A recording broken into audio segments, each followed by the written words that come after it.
I'm John Jerser, resident Dungeon Master, welcoming you to Soliton D&D, home of Chronicles of Nildoran and Stories from Truistria. We'll jump into the adventure in just a moment, but first you should know, this is the audio-only version of our live broadcast, which streams most Fridays at 9 p.m. Eastern on Twitch. Our VODs are freely available after the broadcast, no subscription required. For past broadcasts, you can find the full story on YouTube. With that, gather your snacks, settle in, and let's get into the story.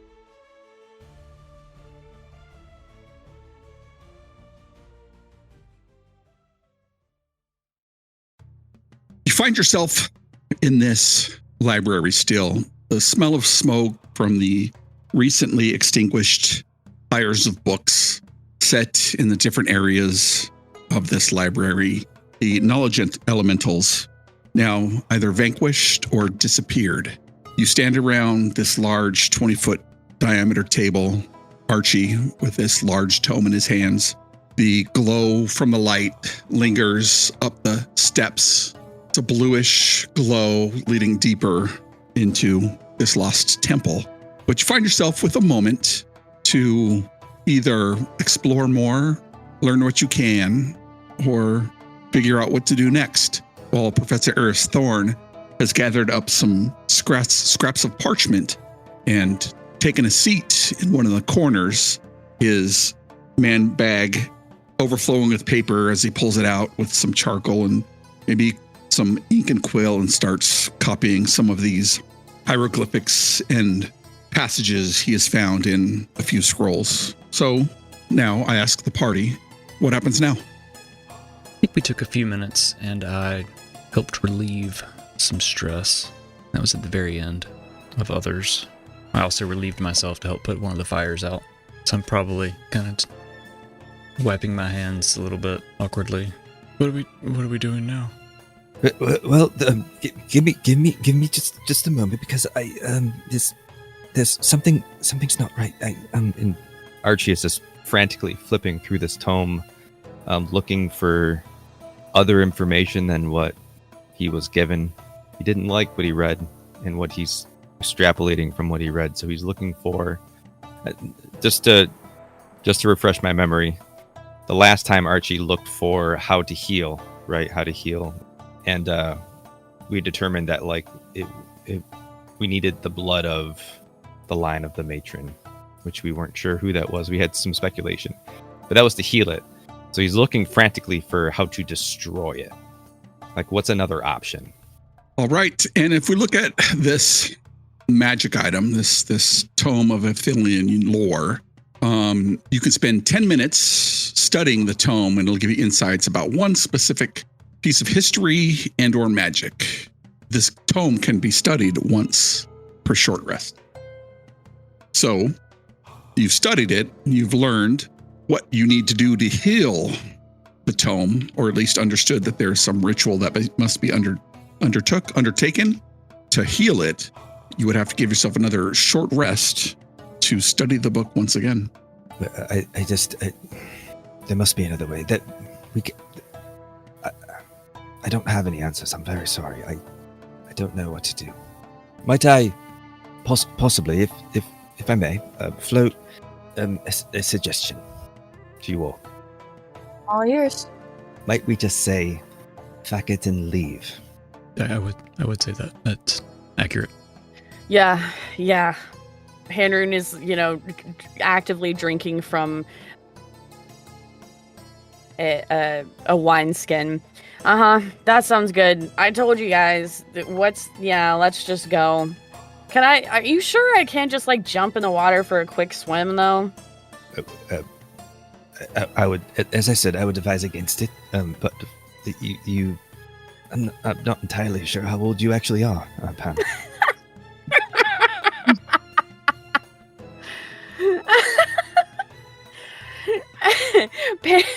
I'm so sorry. Penrune looks at Archie like he is just the dumbest thing that Penrune has ever met in his life. And he's like, how long have we... You know that I'm a human, right? There's the wings and the Holy Temple and So I feel like this is like religious discrimination, dude. Like I hate to tell you this, but like well, no, just because religion plays. No, this is more as the species related. Right, but I'm a human, so a human is. But humans with the wings, like. Pan, all I'm saying is clearly something has happened to you. I don't know what. I don't know what effect it's had on you. Clearly, we've known each other a very long time. Yes, I don't know what the waters will do to you. I'm sorry. That's gotta be why you keep asking me so many questions about my god. Like, man, I've never known someone so obsessed with Dio. I feel like that's like kind of the opposite of like worshiping him, but to each their own. Well, my course of study is in trying to prove that these books that are linked to divinity exists. It's purely academic, my obsession, I assure you. Buddy, you're better off tearing pages out of those books, rolling up some tobacco, and then, dancing around a fire than you are actually trying to discover some, like, ancient secret from them. I mean, look at this place, am I right? Like, there's, like, nothing here but books. Pan, it recently has come to my attention that perhaps there are more important things than books. Friendships, for example, those you hold close to you, those that you count as your closest confidants, they hold immense value. Though this great hall is amazing, yes, I can't in good conscience keep us here for fear of what might happen to us. Penrune, being kind of tall and like, really like looking like your typical fat frat boy in like a seraph angel form with these big old wings, just kind of like slings a wing over Archie's shoulder and just like shoves the wineskin in his hands and pats him on the back with his hand and is like, "Good for you, mate. Good for you." Yes. When I suppose there's no such thing as roaming. What's a roam? When in Truistria. When are we not? He's kind of just rubbing Panrune's wing like, this is really soft. Pan just kind of like, no, go ahead. Kind of look away quickly when you notice. Pan definitely notices, but I think I'm more preoccupied with explaining to Ravi, man, don't you know? Rome is like a state of mind, dude. You know what I mean? Like, it's this, like, place that you go to in your mind when you're just, like, having a great time, right? That's why they say win in Rome, because, like, you gotta do, like, what the Romans do. You know what I mean? So, like, if you got that Rome state of mind, you're a Roman, and that makes you cool, dude. Yes, there's also some literature that I read in a book once, where Rome is a state in which the signal from your divine being, you leave and then you enter the area of another divine being that has a different signal, but you're out of the signal of your normal divine being. You are in a state of Rome. You are roaming. It's not important. Robbie just kind of stares and you watch like a second set of eyelids blink, but his eyes don't close. It just kind of clicks and he's like, I don't know what the hell you guys are talking about. So are we gonna like keep going? Is there more? Where did that guy come from that, we destroyed? We just walk in, we kill the guy, and now we're turning back? I mean, this is your thing, Archie. It was kind of a endeavor. I'm gonna walk off and start looking and see if I can see where that guy came from.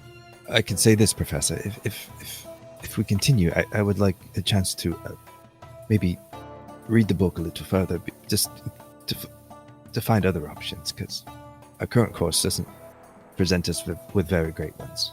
Ravi, why don't you make me a perceive check? Roll it. Oh, look at those dice. 17 with hope. Take a hope. You start meandering through these extremely long shelves. The shelves themselves are made of wood. They're infused with some kind of stone type substance, as if they were grown from the very earth itself. And most of the books, as you look from one pyre to the next, have been destroyed, taken from where they rested for years and thrown into these pyres. But as you walk over to the pyres, there appears to be fragments, half-torn pages that are somewhat still legible. I'm going to poke through them and pick the ones up that... Can I read them? Are they in language that I know? It appears to be in the common language of Truistria. I'll gather up a few of them, what I can find. Meander back to the group. Pick up 2 of them, made of different materials. From some of these, it seems like half scrolls that have been ripped in half, or even some that have words that may have been written on a tablet or a piece of metal. But you pick up 2 of them. Roll me a d20. Is that 13? As you're looking over these passages, one appears to be some kind of ceremonial text that says, Oath of the Azure Heart Matron. Roll me another d20. Oh boy, it's a 19. This one looks to be etched in a shard of bone, and it appears to be some kind of a love poem. Which one would you like to read first? I think the bone would attract my attention more, just because it seems curious. And as you start to read, the words say, My love, I trace the ancient signs and feel the Azure Heart's soft hum. Your breath, like the oasis mist, refreshes me. May our bond be as eternal as the arborseed's blessing, unwavering through sun and through sand. And below it, there appears to be just a very small fingerprint beneath the script. Interesting. I'll start meandering back to the group as I kind of read through the other one. The other one says, By my life and spirit, I do swear fealty to the Azure Heart and the Athelian arborseed. I vow to guide its sacred pulse, to maintain the balance between growth and restraint, and to protect it from those who would seek to twist its essence for gain or destruction. My spirit shall be its shield, my wisdom its conduit, until the cycle's end. Hey guys, I think I found something. It looks like an oath to this thing we're looking for. Archie, can you make any sense of this? Let me take a look. Does it say who took the oath? Does it? I wouldn't read it out loud, just to be safe. Yes, very, very good advice. Can Archie ascertain anything from historical or cultural context? Why don't you give me you can give me a knowledge roll. Okay. Can I spend a hope? Because I read a book once. Spend a hope because you read a book. You're reading part of a book now. That's a great experience. I'm sorry, it was 22 with hope. Yeah. As you think about the story that you had, the piece of lore that you had witnessed when you picked up this book and studied it for the first time, this legendary tome of Athelian lore. And as you read this passage, which is indeed signed Matron Eliana Vacaris, you realize that to restore the arborseed, somebody is going to have to bond their spirit to him, to the heart. So if indeed you wanted to heal the heart or restore it to its former glory, whomever restores it is going to need to be bound here for eternity. Archie's going to take... Was it a scroll or was it just a piece of paper? Scroll that had been half torn. He's going to fold it up small and open his vest and hand it to his little stone golem in his pocket. Obrix. He's going to say, Guard this with your life, Obrix. Professor, what kind of cataclysm are we looking at? If this goes unchecked, would you say? You look over to the corner where the professor was sitting. He is asleep. He is absolutely knocked out. You guys entered the ruins here as evening had just gone. It's, you've traveled several hours through the winding tunnels, following his map into these dusty archives. He has fallen asleep in the corner reading his book. As Archie, you know he is wont to do. He pushes himself, learning as much as he can in such a short amount of time. You would be in conversation as the two of you would go through different books that you would find, cataloging them, and you'd look over and he'd just be asleep. I guess we're resting then, huh? Well, we could leave him. Sorry.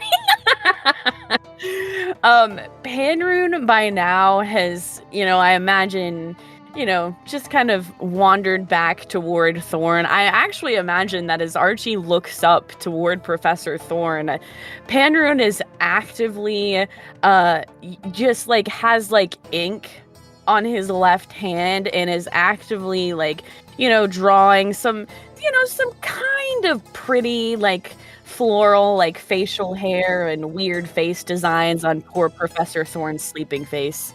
Never mind. So Archie, what did you learn from that scroll fragment? It seems to be from the matron, Oleana. We know that she bound herself. Her soul dissipated into this place. It seems to be connected to that. Is that all? I mean, that's all I know for now. I need to look through these books a little more. I could do that if you really want to rest. I could try to find another way forward. Do I believe him? Is Archie telling the truth? Am I? Is he? I mean, he's not saying anything that's not factual. He's not lying about anything. Well, I asked if that was all. Is Archie intentionally leaving anything out? Oh, yeah, that's true. I mean, no, not. I mean, yeah, no, he is. There's a little part at the end that's kind of important, yeah. well, yeah, but so he's not sure, which is the point, I think. It's not that he's intentionally lying to you. It's that he is uncertain. He thinks he knows, but he needs to look through this book to be certain. Ravi will kind of squint at him, and then he'll walk away. Ravi, I just need time. Just read your books. Help us find the right way, I guess. You know better than I do. No.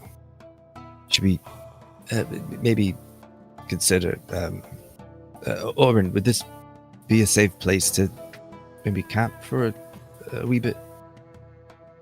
Do I think that this would be an advantageous position to set up a small resting spot? I'm going to spend a fear. Oh no. And you feel the floor beneath you shift and you hear this boom from below. Archie, something tells me no.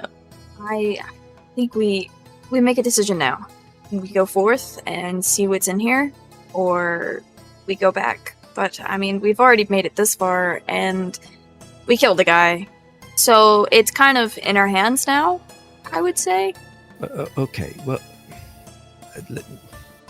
I'll level with you. I'm concerned about the safety of one of our party. And I'm concerned that if I tell you why this person may choose the noble path, and we may lose them. I fear that our current path is setting us on a direct course for one of us not to come out alive. You told us certain death. We're still here. I believe I said uncertain death. You said certain death. It's becoming certainly more certain. I mean, we still came. You said certain death, so... Yes. Well, one of us will have a similar fate to Aliana Vicaris. One of us is of the bloodline of Aliana Vicaris. I don't know how much I believe in this fate thing, but, I mean, we still don't know who, we don't know who it could be, but... Yes, we do. We do? Pan, remind us what your last name is. Pan looks up from, still just kind of like doodling, painting as worshippers of Dio do. Just kind of like looks up and is like, Archie, we just had this conversation. It's Vicaris. Yes. You can argue, fate and divinity and predestiny and and all that, but at least the spirits here, likely anyway, believe in this. And in our current course, with the information that we have, this ends with Pan's death to be successful. Or we run, and as I mentioned previously, say, fuck it. Does it have to be Pan? And what happens if we don't stop this thing? Will it keep spreading? Yeah, why does it have to be me? And why are we doing this in the first place? I don't know. I mean, I need more. I need more time. That's what I'm saying. I need time. There may be another solution in this book, but I just need you to know what we're facing if we're going to push ahead. I mean, we could just, go look. We don't have to touch or, sacrifice any of our friends. We can just go and look, and maybe another solution will present itself. Can you walk and read? How long do you need to read? Yeah, I'm going to need at least a short rest. However, at least a short period of time. Hell no. I'm not good, dude. Yo, you're fucking crazy if you think I'm going anywhere near anything that's gonna end in my death. I mean, look, listen. No. Archie, no. You were right the first time when you said you didn't want this to end in anybody's death because nah, dude, I'm good. And Pan is gonna just just drop the paint that he was holding, snatch the wineskin off of the area where dude was resting, and walk as far toward the door as he possibly can. That's what I was trying to avoid. I'm sorry. Do you want me to turn into something little and sneak ahead and see if I can see anything while you read? Well, from what I have gathered, as long as Pan doesn't read this oath, I think we'll be. I think Pan will be okay. I knew you were lying to me. I'm telling you now. Lie of omission. It was a lie of friendship. I'm worried for our friends. For our friend. You can't trust us with the truth? I just did. I just need time. After cajoling, sure. Okay. Listen, you know that I need certainty. I need to be certain, and I'm not certain. And so I'm speculating. It's a little spitballing, but I need time. I need to read. That's it. Maybe I read and I'm wrong. Walk over to Pan. Reach for the wineskin. I guess we're hanging out, huh? Yeah, I mean, it's not like I'm gonna leave him or whatever, but whatever. We'll just let Archie do his thing. And listen, I get Professor Thorne's important to him or whatever, but yeah, nah. I'm so good, bro. I reach into my pocket and I pull out some meat on a stick that I saved from earlier. Hungry? Oh, yeah, thanks, dude. And I'm just gonna grab the meat and just kind of put it in my face. Not literally, because I get we're playing an RPG, but yeah, yeah. What's Oren doing? Oren has not left Archie's side. Oren is kind of standing there with her arms crossed, and she's watching the room around us and listening for anything that isn't us. She's quiet and taking it all in. I look to Archie. I mean, like I said, this is your thing. I'm not going to leave you behind, and I'm definitely going to try my best not to leave Professor Thorne behind, but I'm your friend. So I'm here, but at the same time, there might be another option.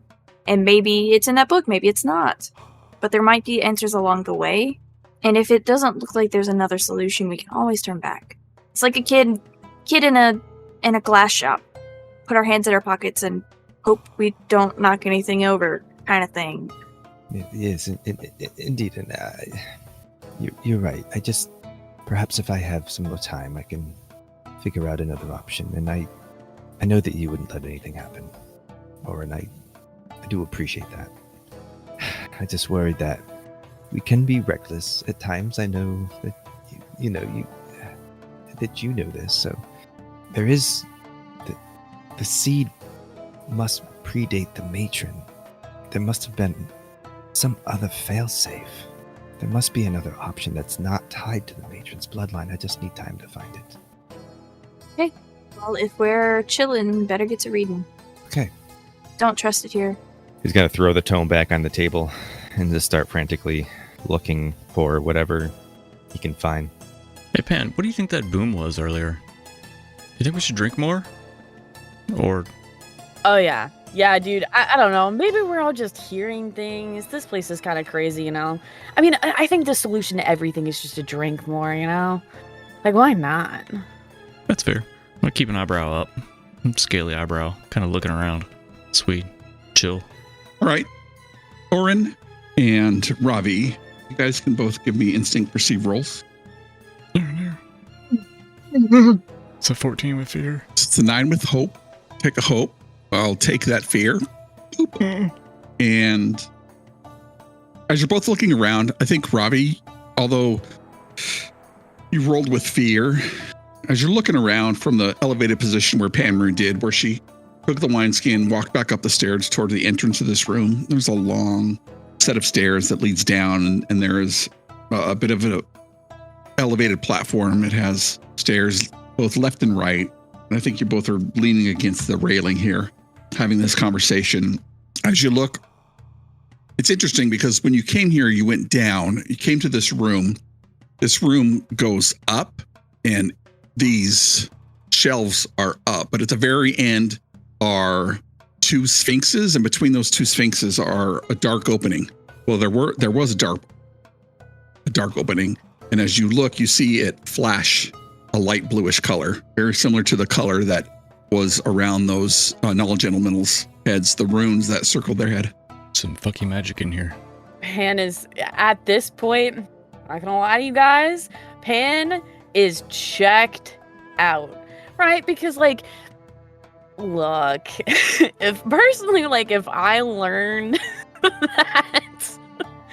that I was supposed to die to save something that I didn't care about and didn't know and didn't want to be around in the first place, let alone if I was Pan Rune with his, like, coping mechanisms and lack of physical, like, desires. Yeah, dude is drunk. There's probably, like, by now, like, 2 wineskins, maybe 3 empty at his feet. For some reason, he just keeps, like, pulling them out from under his wing. He's just kind of, like, downing these wineskins. So as Ravi says something, he's just like, huh? What? What did you say? Eat some more meat. I pull another meat stick out. Hand's got an endless decanter of wine. I've got bottomless pockets of meat on a stick. At this point, you hear Professor Thorne come awake in a snort as he, where am I? And he gathers his notes and he walks over to Archie and he leans in. What you reading there, Archie? Archie pulls out a handkerchief and hands it to the professor. He's like, Professor, you've got some on your... Some meat stick? You must have fallen asleep on an inkwell, maybe? Something is on your... Here. I am reading this tome, which gives us some insight into the Azure Heart and what we need to do. I'm just trying to figure out if there's maybe some other way to nullify its effect. Or it speaks of needing an essence to bind with it, to act as its shield and to contain the growth. It seems that that's only temporary anyway. But there must be something from before these rituals started that can nullify or even destroy it. Is that so? To be honest, Archie, I'm pretty tired. So I'm going to go back to the campsite. I'll see you up there. And he turns and starts to make his way back up those steps, and he'll stop next to Pan Rune and say, so you going to fly me back to camp, big guy? Yeah. By the way, your face looks great. So, Pan is actually going to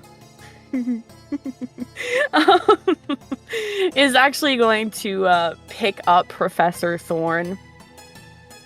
But however, I would just like to make Professor Thorn aware that as Rune is actively, carrying him a couple steps, he's a little bit crooked.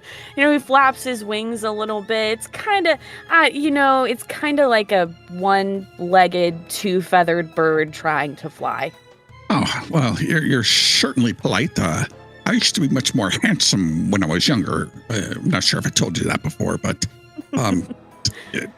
all right, so let's go back. I mean, after all, I hired you to keep me safe down here, right?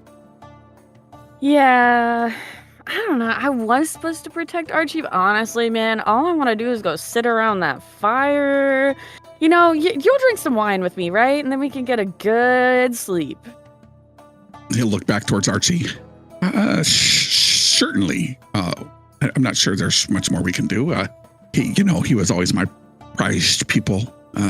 Reminds me of myself when I was his age, except for I was much more handsome. I'm not sure if I've told you that before. But yeah, let's go back. He said something about this book and what might have happened before the rituals. He probably doesn't know I have brought half my library here. It's in the other tent. Okay, let's go. All right. Sorry, I'm taking a note. I'm just so amused.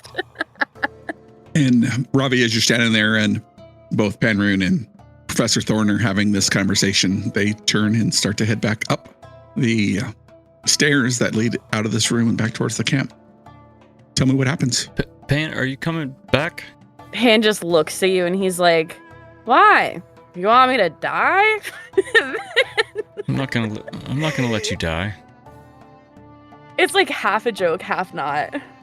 In your head, you hear, You might be the only thing keeping us safe.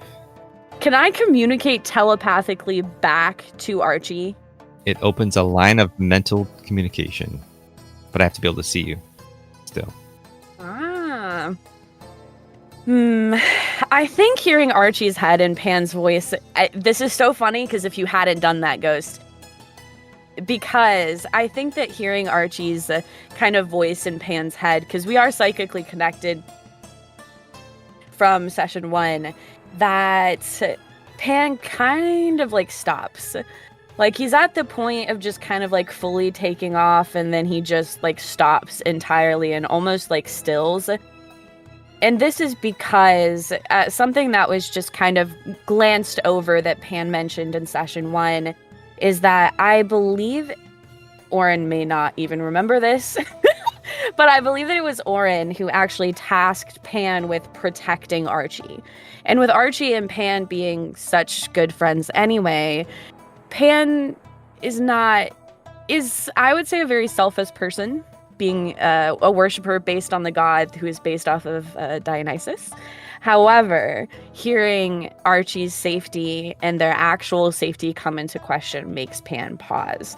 And he's like kind of mentally, a little bit more clearer mentally, of course, than he is physically, not quite as slurred. And what if I'm the one who's unsafe here? Well, that's why I said we could just say fuck it, but I don't know if we leave, if we will truly be safe. This is going to continue to grow exponentially. It's only a matter of time before everyone that we care about encounters this. But you're linked to this place. I believe that those things attacked us when I picked up the book because I wasn't you. They said it wasn't for me. I believe it was for you. Pan, just generally disheveled, is like, Archie, you're the first person and the person who knows more than anyone that there's nothing special about me, dude. Like, I'm just a dude. Like, I've never made anything of myself in life, and I don't intend to. So yeah, let's just like fuck off. Pat, you probably don't know this, but out of everything that we've done up to this point, I've learned more times than not that everyone is special. We all have a magic inside of us that transcends success or task completion, adventuring, and whatnot. These small moments creep up when you least expect them. And we have one of those moments now. Sure, we've gone from place to place and we've gone relic hunting and adventuring and we've fought to right the wrongs, but I fear that if we don't right this, there may not be anything left to save.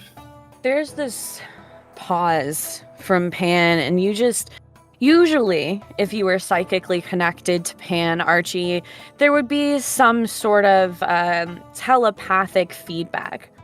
In the way that in session 1, Pan had an angle, for those who don't remember or weren't here, Pan had an angle on these spiders. And instead of getting a regular vision of a spider through Pan, Archie got this cartoon version. So in the same way, I feel like usually Archie gets this kind of just static, wild, very active, almost erratic type of feedback from Pan's just like thought wave or whatever. But Pan is oddly very still and just kind of calms the more that you are talking to him. And as you finish, there's a definitive pause, a very deep breath that Professor Thorne can feel as Pan is holding him in his arms. Just this big breath.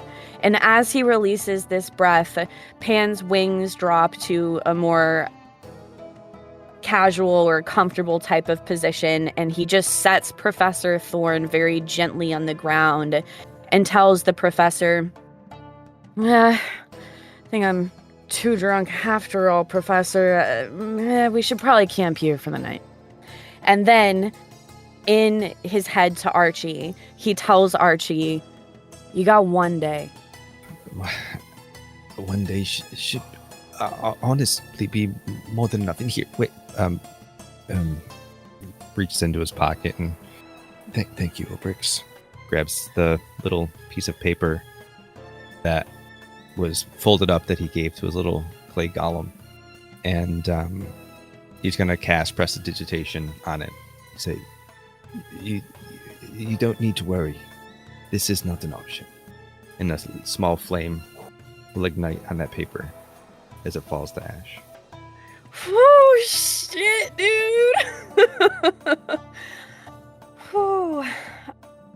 I think Pan just kind of, as there's a kind of recognition, right, that Archie is doing this, kind of turns, looks a little bit over his shoulder, as he's pausing, in this kind of, in this just moment, and looks over, kind of over his shoulder at Archie, just watches this paper just burn and disappear. And in that moment, Pan, I think you hear something that Pan doesn't necessarily want you to hear. Not necessarily something that you hear as a voice, but just this overwhelming sense of chaotic emotion. Just this mixed emotion, kind of like crossed wires coming through to you. Just first it's like surprise, this weird, like just surprise of trust and compassion and friendship, and something serious, like a genuine deep, like actual deep-seated emotion of fear. Just a lot of fear. And it's almost like a snap of the fingers, and Pan just sets the professor on his way, maybe just kind of pats him on the back a bit, and starts to at least try to lead the professor a little bit toward the center of the room, more toward Oren, where she can have a better kind of angle on the situation, and they can set camp. The professor follows you back into the room, and he shakes his head as he passes you, Ravi. You make your way down the stairs and meet up at this large table. He kind of shrugs his shoulder. You guys are going to stay in here all night? When do you plan to get some sleep? Can I just say that I love the idea that, Archie and Pan were just staring at each other across the room, having this in-depth conversation. Yeah. Yeah, I think it might have happened. There was a pause. Panrune turned, and then there was another pause, and it happened so fast. That is such a funny, that's like a meme in my head. But no, I definitely think Hal's right. Like it's more, especially because Archie, I think given their history, like Archie and Pan are relatively familiar. It's probably as fluid as like regular, thoughts are, I left my sleeping bag in my tent with my bed. So, Perfectly comfortable on the table not too long ago. Maybe just go back to where you were. he walks over to you, being familiar with you, and he starts rifling through your backpack, looking for your bedroll. Oren reaches into her pack and throws out a bedroll. There you go, Professor. Always prepared. Oren is who I assuredly stole the wineskins from. Yeah. With her numerous pouches and belts and buckles and everything, she's always ready. I don't plan on sleeping much tonight. If you want my bedroll, I need to read a smidge.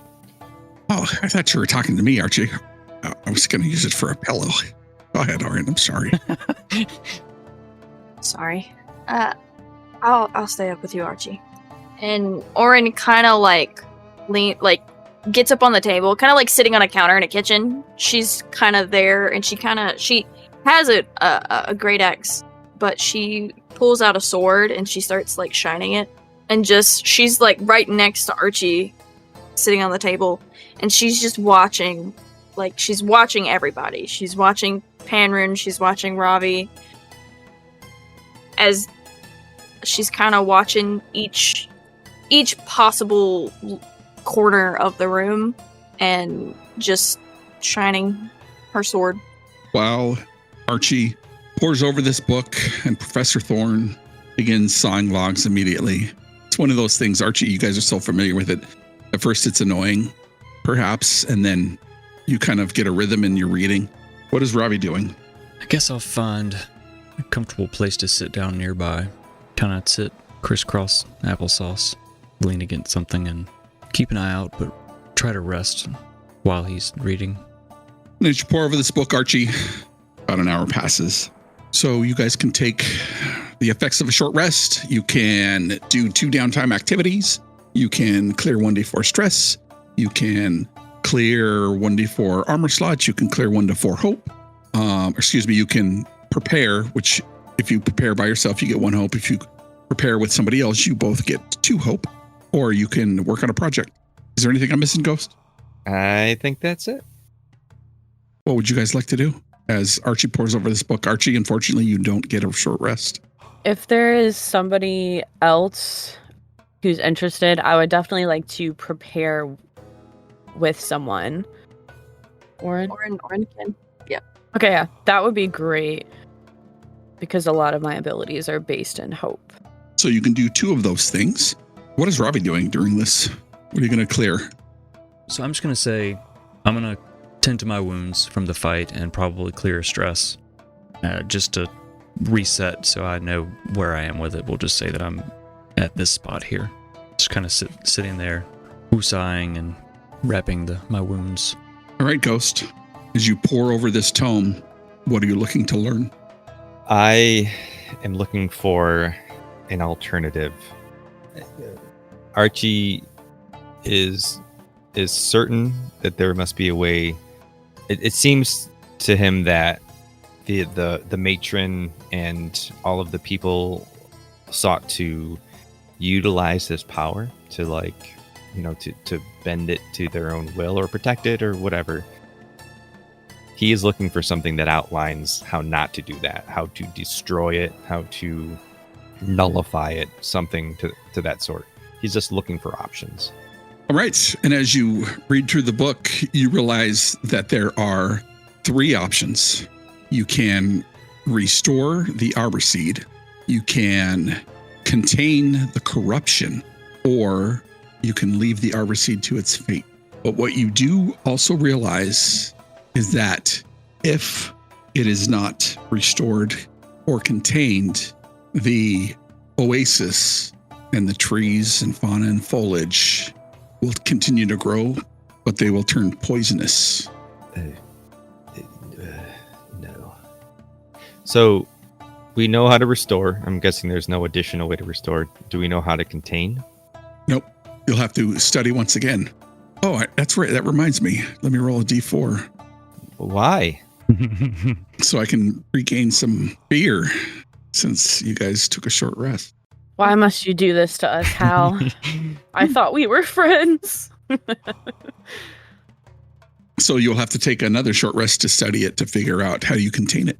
And study the book once more. Archie's not getting much sleep, it looks like. Short rest is an hour, right? Ish. All right, since It's narratively, you guys just take some time to do whatever and you get the benefits of the activity. noticing he's continuing to read, just gonna kind of poke around the room, staying within eye and earshot. I'm bored. Roll me a instinct roll to perceive. Crit. Nice. Double twos. Let's go. You gain a hope and clear a stress if you have any. Nope, I'm good. Gotta hope. You start walking around again, and the light's still flickering from that hallway. And moments later, you see another one of those individuals walk through it. It pauses and stops. About the same time, you're looking at all these burnt books. In these books, you indeed find additional passages on stone, bone, or paper. But the individual looks at you and then disappears. Did you guys see that? What? See what? You keep reading. Okay. Another one of those guys, he walked out from that fucky hallway and then just disappeared when he saw me. So when you say that, Archie's instantly going to slam the book closed and then shove it into Panru's hands. Oh, my bad, dude. Sorry. At this point, since you're like closing it, unfortunately, your dude's just like passed out on the floor. I'm gonna shove it into your person. If you're like, Dude's quarter way through a long rest. Right. I'm gonna have a hand on the book, pushing it against you with my wand out. I imagine in my sleep, Rune just like kind of curls his like wings and just like cuddles it like a dog. I'm standing there just watching still, waiting. Archie, make me a strength reaction roll. Ooh, strength. Oh boy. Oof. Anything that I can do? Would I hate bullies apply here? Nope. Dang. Was that? No, that wasn't me. That couldn't have been any worse. That's the worst. That is the worst. A 3 with fear. That was the shirt too. That's the shirt. Yeah. Man. If you want the best shirt, visit solid10dnd.com. We have a fear shirt that is 3 with fear. Go ahead and mark a stress there. Worst. As you pour over this book, you feel, I mean, maybe it's real sand in your eyes, but you're used to this feeling, but maybe not after trouncing across the desert under the sun, across the sands of Syria for 2.5 weeks. You're now feeling extremely tired, and because so, you take a stress. Ravi, why don't you roll me a D20? No. 18. There is a book that seems somewhat intact sitting at the edge of one of the pyres. Gonna poke at it with my stick. Where it was burned, the pages crumple away. Oh, fuck. I'm gonna gingerly try to see if I can see what's left. As you pull it up, it looks to be a diary of some kind. Try to read what I can from it. As you flip through the pages, they crumble under your fingertips, but you get to a passage called The Great Drain. And it says, Kale's experiments grow bolder. He theorizes that a sudden massive drain of the matron's life linked to the arbor seed, if performed at the peak of the attunement, would not destroy the arbor seed, but rather transfer its core connections. Madness. Such a violent severing would not transfer, but corrupt the energy, turning the Azure Heart into a chaotic maelstrom. I must warn Eliana, for it's too late. And there's a ... But he swore me to secrecy. I don't know what to do. I'm gonna carefully carry this over to the rest of the group that's still awake. Probably Archie, who's just slammed the big book. This might have some answers about severing it and joining and how it just wouldn't work. Does this align with some of the things that you read? Severing the link in Maelstrom. That's not good. Maelstrom can't be good, no. No. I did read that if the creation magic spreads, it will become poisonous to those around it. So it's saying that if we try to sever it, there'll be a maelstrom, or transferring it from one person to the next, which is what I think Kale was trying to do. Doing it at the height of the attunement, the pastor said that Kale thought it would transfer the power, but this person feels it'll actually release the chaos and cause a maelstrom. Okay. What I think this is referring to is that we can't transfer that bloodline, as far as I can tell. It has to be someone of the matron's bloodline. There was another one, Kale, who was trying to usurp the power, I suppose you could say. This is saying that would have been a bad idea. Oren, what are you doing during this time? You've been pretty quiet, standing sentry near Archie as he clearly is pretty tired. Oren has kind of been... I did not mean to do that. Sorry, I was trying to read it. She's cleaned her blade quite a few times. At this point, she's kind of just been pacing back and forth behind Archie.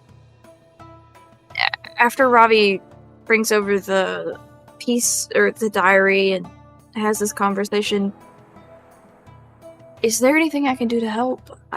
I'm not much in the way of smarts, but if you can tell me something to keep an eye out for, I can go looking.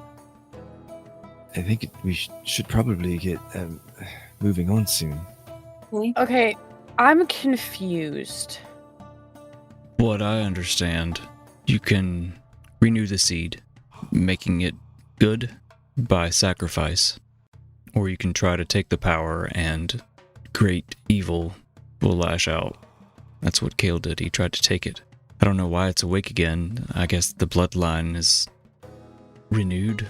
That's why this is happening. Just to ask a clarifying question in relation to that. So, Kale wanted to have the power of the seed, not necessarily be the one to restore the seed himself. Okay. He wanted to take it for his own. Yep. He wanted to take it for his own. He theorized it would happen during the height of the attunement, Which is what was seen in the vision, right? Above table. Yep. Okay. Yep. Okay. Is everyone feeling well rested, or at least well? Yeah. I'm good to go. Walk over to Pan. Start lightly slapping forehead, and gradually harder and harder. Wake. Panrune's gonna wake up and listen, you know when you wake up and someone's tapping you and you're like, stop, right? Or you're like kind of like smacking a fly or something. Well, you see, as Panrune wakes up, right, like his wings and his arms are still curled around this book, I imagine, right? Because there's no way you wrestled it from him after you gave it to him in his sleep. So as Ravi is like whacking him, he like opens his wing like so fucking hard, and I like shoves Ravi away, as you would do with your hand lightly if you were asleep as a human being. But It's a massive wing. yeah, just like get away. It's so soft. However, he actually turns, wakes up, he's like slow blinking, doesn't seem to have a hangover at all, and is like, oh, is it morning already? I was having a good dream. And then he just kind of like gets up, sits up, realizes he's holding a book, and he's like, what? Where? Archie? Why am I holding this, dude? Would you mind possibly carrying that for me?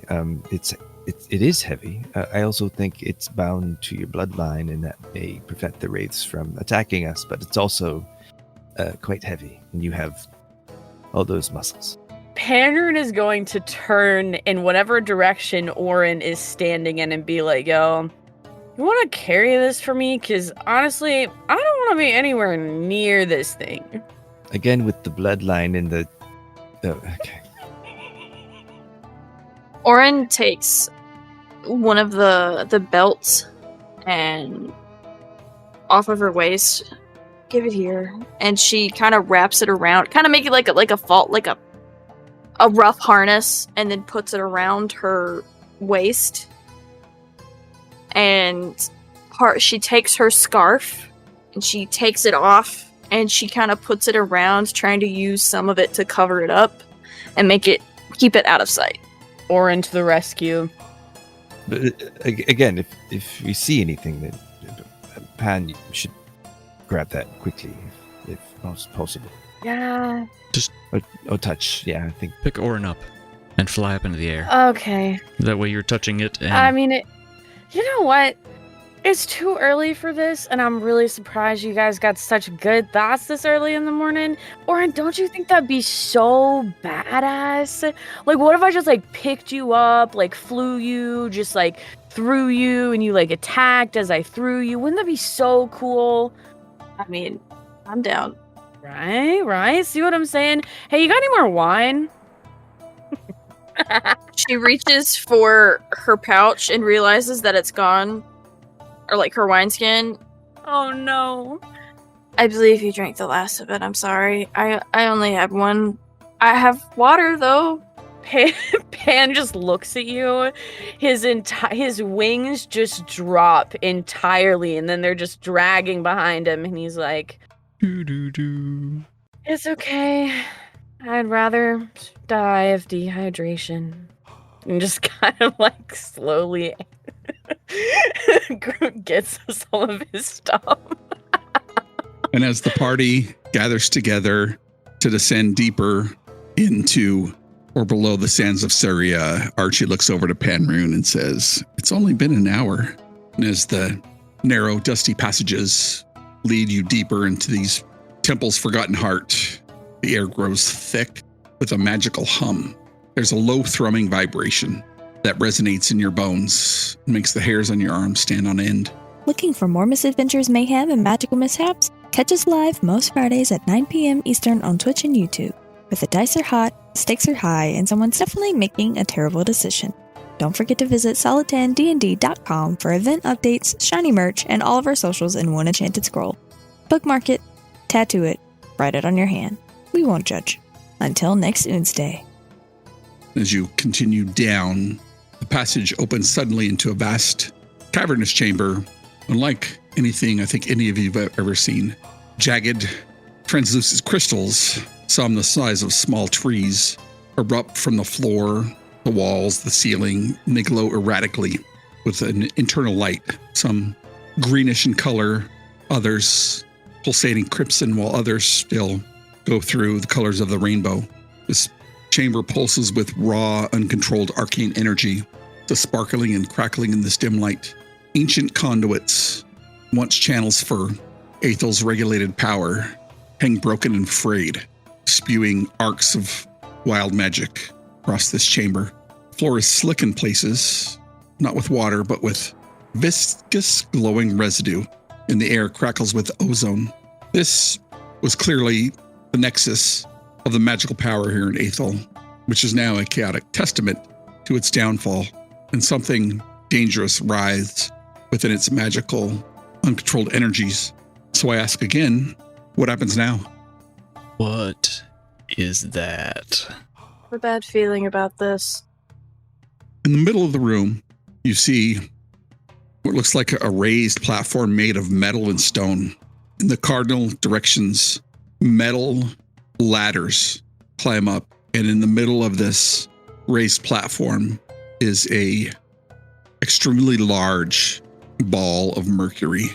and the arcs from this room and the crystals within arc across the ceilings, the floors, and the walls before being pulled into this mercurial center.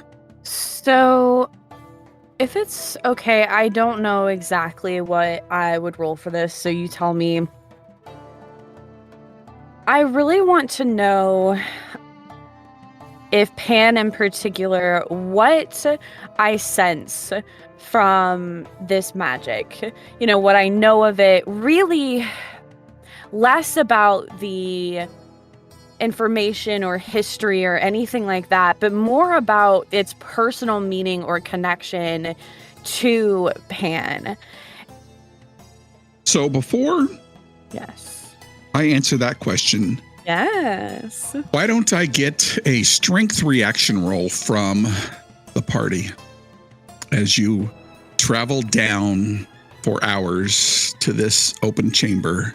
You're now on hour 17, 18 of being awake today. Give me a strength reaction roll. Is this a group action roll? No. Nope. Individual. Who did that? Nice. Oof. Oren, you succeed. Ravi, you fail. Archie, you succeed. In Demiplane, I rolled a 23 with fear. Okay, you succeeded. So Ravi, go ahead and mark a stress as today's long journey is catching up on you. Oh, guys, I'm tired as fuck. Even after taking a short rest, that doesn't help anything? Okay. You're able to clear stress during your short rest, but you've been awake for a while. Getting bleary. You know, being one from the desert, that the desert saps your strength, and the longer you stay awake in this very dry environment, the worse it'll get. Kind of ruffle my scales and try to shake it off. What are you looking for in this room? Yeah, so I really would just like to know how exactly this magic connects with Pan internally. You know, what he feels from it on a personal level or within his own magic, his beliefs, where he came from, even the god that he worships, Dio. And because I am an Order born, which sounds weird to say, right? But I was born under the Order of Dio. When I created my character, wrote down 3 Order-born dedications, which allow me to, once per rest, when I describe how I'm embodying one of these principles, it allows me to roll a d20 as my hope die on a duality die. So I would like to use that as I'm doing this. I have the Order-born dedication of change is the only constant, in addition to another that I think applies in a secondary way, which is madness and clarity are 2 of the many faces of freedom. So I think, of course, because I think this is valid to the story and what we've gone through today, change being the only constant, obviously we have this whole cycle of change going on here, let alone the fact that this ancient society is literally based upon creation, and we're seeing an aspect of its destruction, which is within that cycle. But also secondarily, the dedication of madness and clarity being 2 of the many faces of freedom. I think this is something that at this moment Pan is actually struggling with. Although Pan is of the Order of Dio, who, as some of you may know, is based upon the Greek god Dionysus, who is of revelry and wine.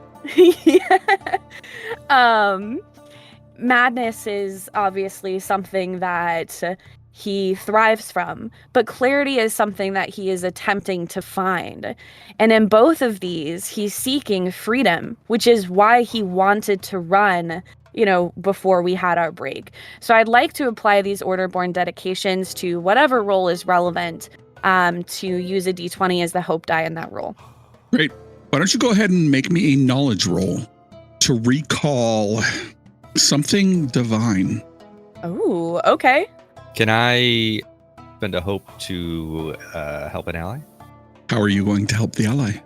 As Archie looks over and sees Pan trying to take it in, he's going to start to like mutter small little tidbits that he recognizes through the room. Maybe how anything that's significant to the deity or the magic, maybe how the crystals are aligned or how the energies are flowing into this device. Anything that he can pinpoint that may be helpful, he'll start kind of sort of muttering like, you notice that these are over here. Maybe the lightning comes across them.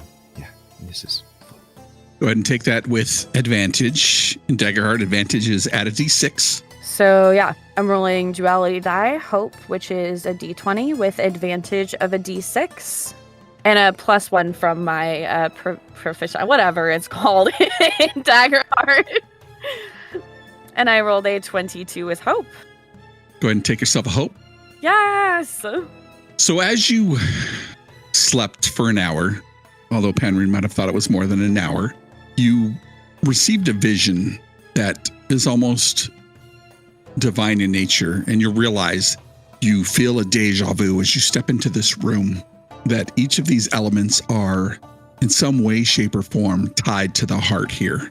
This is the power that comes from the heart, and the chaotic energy and the broken conduits here, number one, can either be healed or reconnected in some way for you to make whatever choice you need to make easier at the end.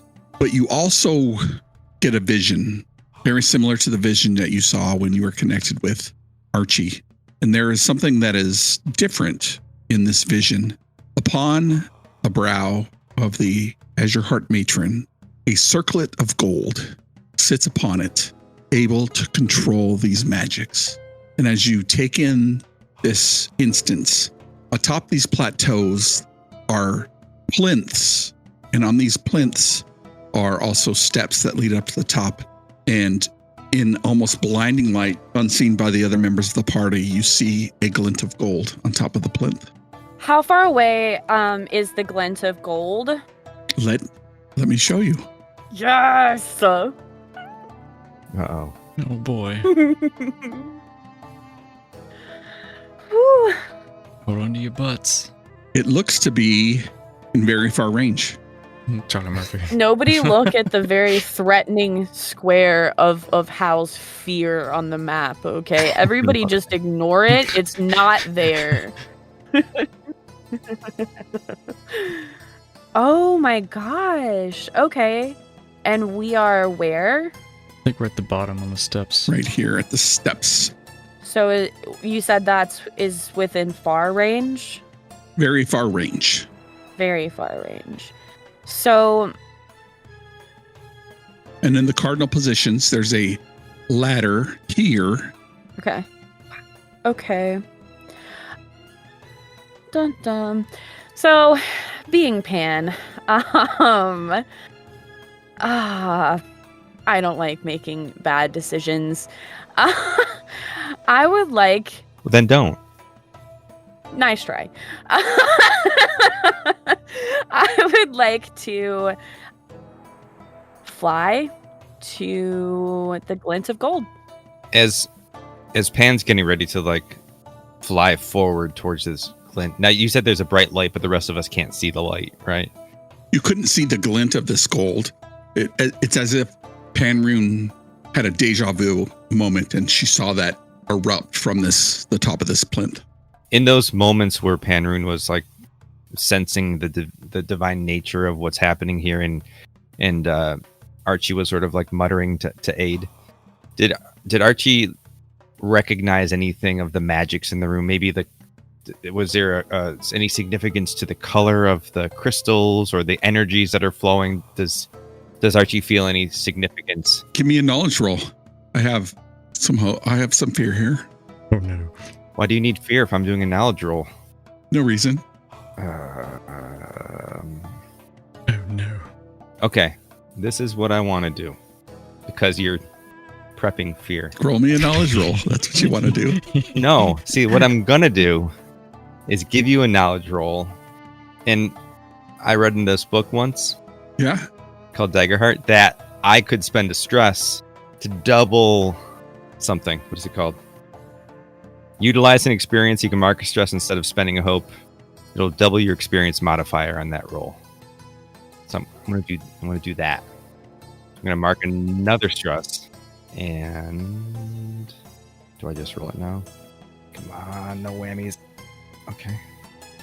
19 with hope, and it didn't add the second. So that's +1 +3. 1 +1 is the knowledge, +3 is the thing. So I get another 3 on top of that. So 22. Knowing what you know of the elements that you've learned, you know each of these crystal formations are tied to an element. And as they arc across this place, you know that the closer somebody gets to the mercurial orb, the more likely they might get hit by one of these energies that are arcing across the crystals. Not 100% certain, but you know that there is an opportunity. How far is Pan away from us? He's like leaping forward. I think they just started to Yeah. fly as you look around. I just kind of took off. I feel like at that point it was instinct for me, so quick. As we're calling to Pan, does Pan respond? Like, wait, what? Oh no, definitely not. All right. Archie's going to immediately react and cast Mystic Tether, targeting Pan. Who's in flight. What does that do? On a success, they will be temporarily restrained and must mark a stress. If you're flying, you're grounded. Earthbound. Well, If I can, I would like to spend a hope to try to assist in trying to reach out for Penrune. If I need to use an experience, I can do that as well. You just have to spend a hope and narratively tell me what you're doing. Okay. But does this require a roll there, Archie? Your spell? Yep, it requires a spellcast roll. I'm just trying to figure out how to do it.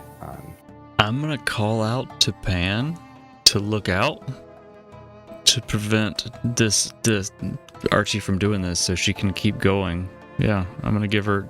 I'll say that you both can spend a hope, but you'll cancel out Orin's attempt to help. Okay. oh man, this is crazy. Oh no. We're back. All right, so as Panrune takes off, Orin goes to reach out, and Ravi kind of grabs, or at least puts his mom arm out to prevent Orin from doing that as Archie attempts to tether. Why don't you roll me a duality dice in Foundry there? No advantage. It's just a straight roll because we cancel each other out. Yep. Oh no. What's your evasion, Panrune? 11. Describe to me how this tether barely misses you as you continue to fly towards the platform. Oh, I'm so... I did meet the Yikes. evasion though. You did meet it? Oh, I saw the 10. Yes, she did. He did meet it. Oh. So that was a +1 with 11. Mm-hmm. With fear. I'm full. Which I am not happy about. Yeah, that fear is full. So he does tether me then, right? Because he met my evasion, Yeah. right? Okay. So, okay. Let me ask you this, Ghost. What does Archie's tether actually look like? Archie's tether is literally just like a thin, sort of almost electric bit of magic that shoots out from his wand, and as he lassos you essentially with it, he just sort of brings you down as slowly and gingerly as possible, which probably isn't all that great. So as you like come down, he's like, "Oh, I'm so sorry. Terribly sorry. Are you okay? Very dangerous magics. Electric. Oh, phew. So, poor Archie and Panrune, because I'm pretty sure that Archie tethered Pan around, like, closer to the base of his wing because he's grounded, right? And I think, he does end up, like, you know, kind of on his feet enough and, like, stumbling forward. and then just kind of like jerks back to look at what it was. And you can see his hands turning into fists as his gauntlets just kind of alight with this light on instinct, thinking that he's being attacked. And so he just kind of turns toward where this came from, ends up spotting, I imagine, Ravi and Oren a little bit at odds, kind of, keeping each other away from what's, stopping each other from helping the other one. What do I see when I look back at Archie? Very sheepishly or fawnishly. I'm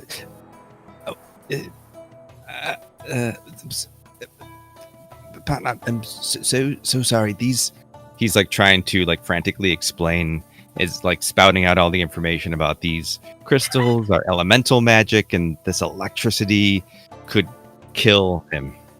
Oh man, I feel so bad about this.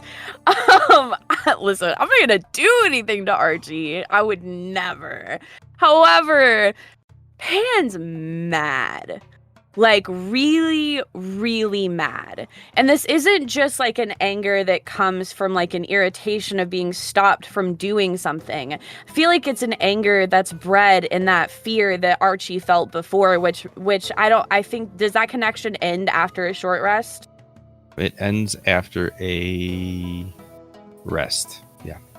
So yeah.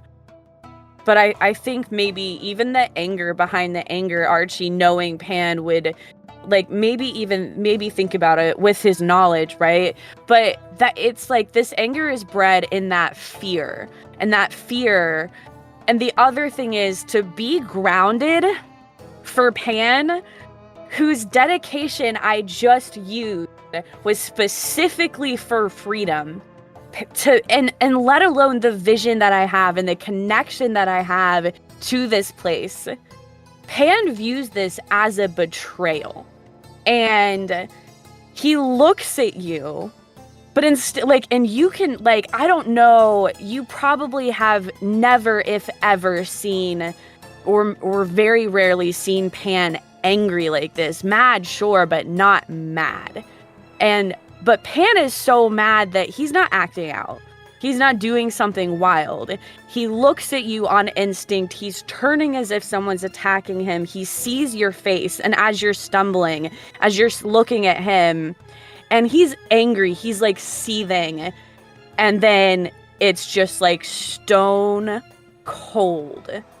And Pam looks away from you, more aware of Ravi, who came to his defense. And I don't know how tethers work, but at the very least, Pan would be attempting to untether himself from this cage that he's just been put in. I'm going to go ahead and spend a fear as the tether lashes out and grabs onto Panrune. Panrune descends to the ground, turns around, gives Archie a look. And Archie, what you see as you're looking at Panrune and that look on her face, you see from this red crystal to the left, it glows bright red, and a arc of lightning flies through the air to the point where Panrune is standing on the floor. That is a natural 20. Oh, wait. Hold on. No, it's my spotlight because you rolled with fear. No. I know, but there's a thing. Oh man. You have a reaction? I have a reaction because you're gonna hit my boy. Yeah. And I don't want you to. This is what I'm trying to stop. I'm risking our relationship to try to stop injury or killing my bro. My bro, the frat bro that is our winged friend. Archie, you did this. And no, and I can't find the thing I'm trying to use. Well, in the meantime, it's called, hold on. Oh, shoot. No, that's not it. Not this time. Oh, man. Oh, shoot. All right. Because that's a critical success. Are we doing massive damage or no? No. Okay. I can spend 3 hope to make you re-roll your attacker damage. Would you like to make me re-roll my attack Yes. or damage? Do I get to know what you rolled for damage? Ooh, No. I would like... Jeez. I mean, the likelihood of me rolling another natural 20 is pretty slim. All right, let's do your attack. So at least there's a chance you'll miss Pan.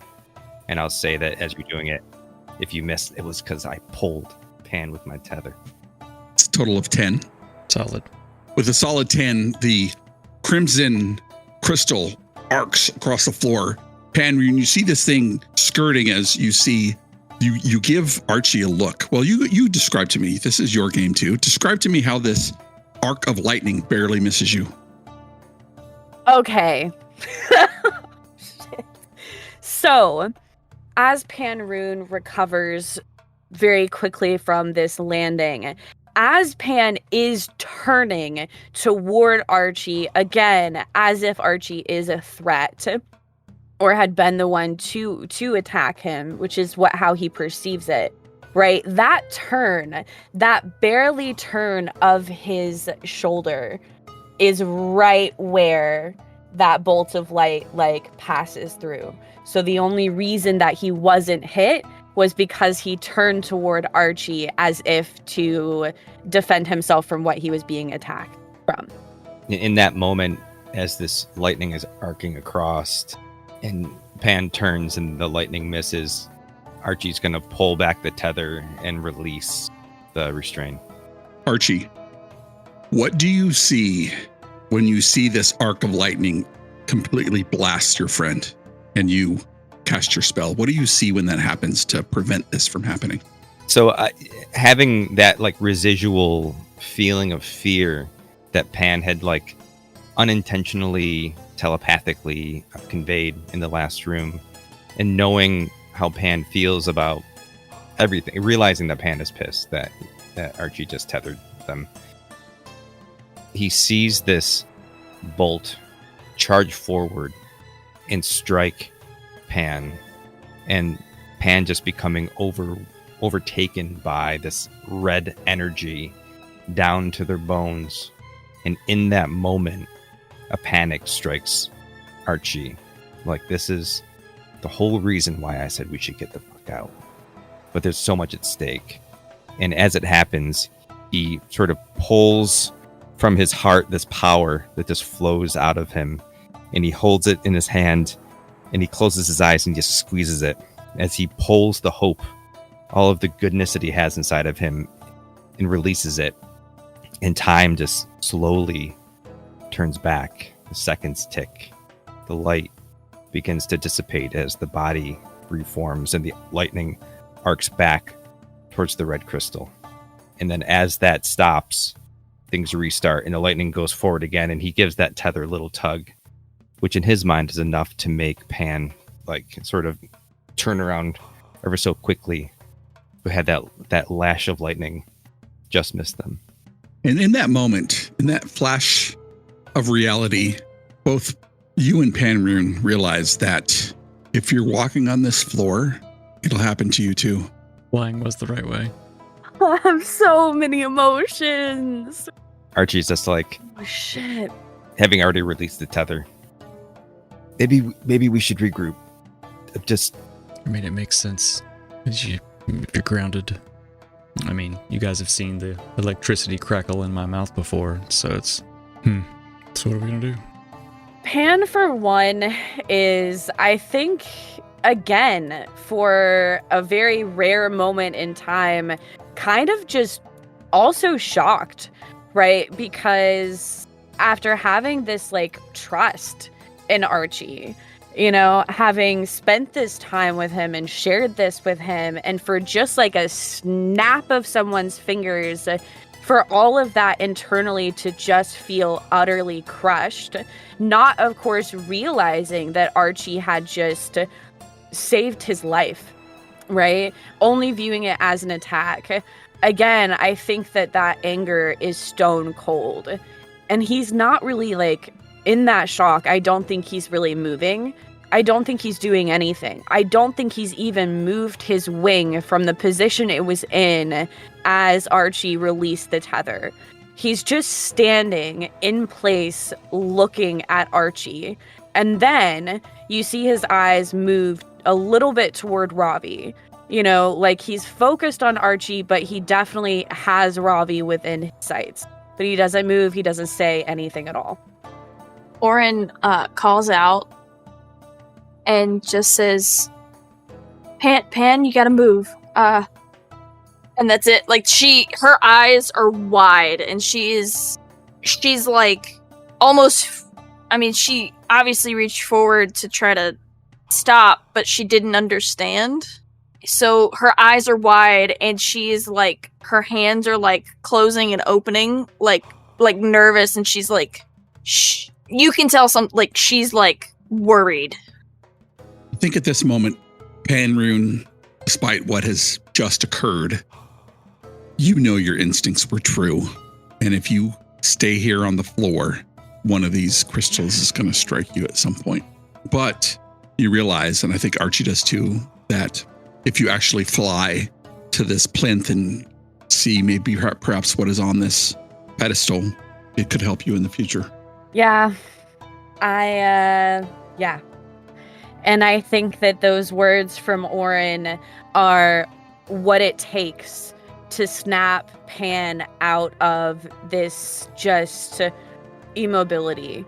And I think Pan kind of stretches out, looking at Archie, stretching out the wing that Archie had tethered, using it, and then doing like with one flap of his wings, just checking, and then once again flying directly toward that glint of gold that he saw on that plinth. And as you take back off into the air and head towards this plinth, you continue unburdened by the grounding. To me, it's interesting because you were speaking of freedom. What's more free than flying? And on that plinth, what you see is a circlet that looks almost made of coral that sits on this raised pedestal that only you can fly directly towards. As you're making your way there, understanding that perhaps other than Orem, or maybe when Archie uses his arcane gate, can get you in such a position to obtain this item, you're probably the only person that can really understand and grab this thing without any detrimental effects happening. What do you do? Yeah. With very swift determination, Pan is going to, with that swift determination, fly directly toward that pedestal. And of course, while he is still in the air within his freedom, retrieve the golden circlet from the pedestal. As you grab this pedestal and your wings keep you aloft, you realize that this just isn't a pedestal to hold this item. The surface is worn, and there are, as you look to the north and to the east, those same pedestals sitting there. But you realize this circlet is the circlet worn in the vision that you saw when you were connected to Archie. And you can stand here on this pedestal wearing this circlet and control the energy from the mercurial orb. You can control it to the point where it won't lash out and strike your friends. What do you do? Just from what I see, as, you know, I think I of course am, well, let me ask my questions first, because you said that the top of the pedestal where the circlet was resting, and that was worn, and that part of it matched the plinths and the pedestals atop them to the north and the east. What are they worn for a reason? From Pan's perspective, are the other pedestals meant to be occupied? So, as you approach and pick up this circlet, the worn areas face this mercurial orb, as if many a barefoot has stood here facing the orb at some point in time. You look at the pedestals with the bright flashes of the arcing of these lightnings and these energies that arc across this room. Certainly, they were occupied at some point in time, but you feel down deep inside, for one reason or another, perhaps it's the divinity you witnessed when you first stepped into this room, that you can do this yourself. Where, I don't know how to phrase this. I don't understand where the party is meant to be going. Like, I don't remember. All I see are stairs up to the platform, the pedestals, the plinths, the orb, the crystals, and this room. And as you alight on this plinth at the very north side of the room, you see stairs going down. Okay, I see. Thank you so much. We can't see that from where we are, correct? Because the orb and it just... Correct. You cannot see that as because it's raised up by 20 feet. Is there anything that we can see that could potentially be helpful from where we are to call out? I mean, it's a big room. So why don't you go ahead and make me an instinct perceive roll if you would like to. You don't have to, but you can. I'd love to. Boop. I'm going to use a feature and choose to do that with hope. Boop. No boops for you. You see from the base of each of these crystals are both a blue conduit and a red conduit. And these conduits lead to these orbs that sit in the base of this stone. I wouldn't call it a building, but the plateau. You see it here and you see it here. And you see that every so often, based on the color of these orbs that are in the plinth, you see a arc of energy go through the conduit towards the piece of machinery. So I'm going to call out. I think it's something with colors. Matching the colors? Rune, as you stand here with this circlet in your hand, you know you control all the colors. And I think if you weren't able to fly to get here, perhaps that is a way to solve whatever this puzzle might be.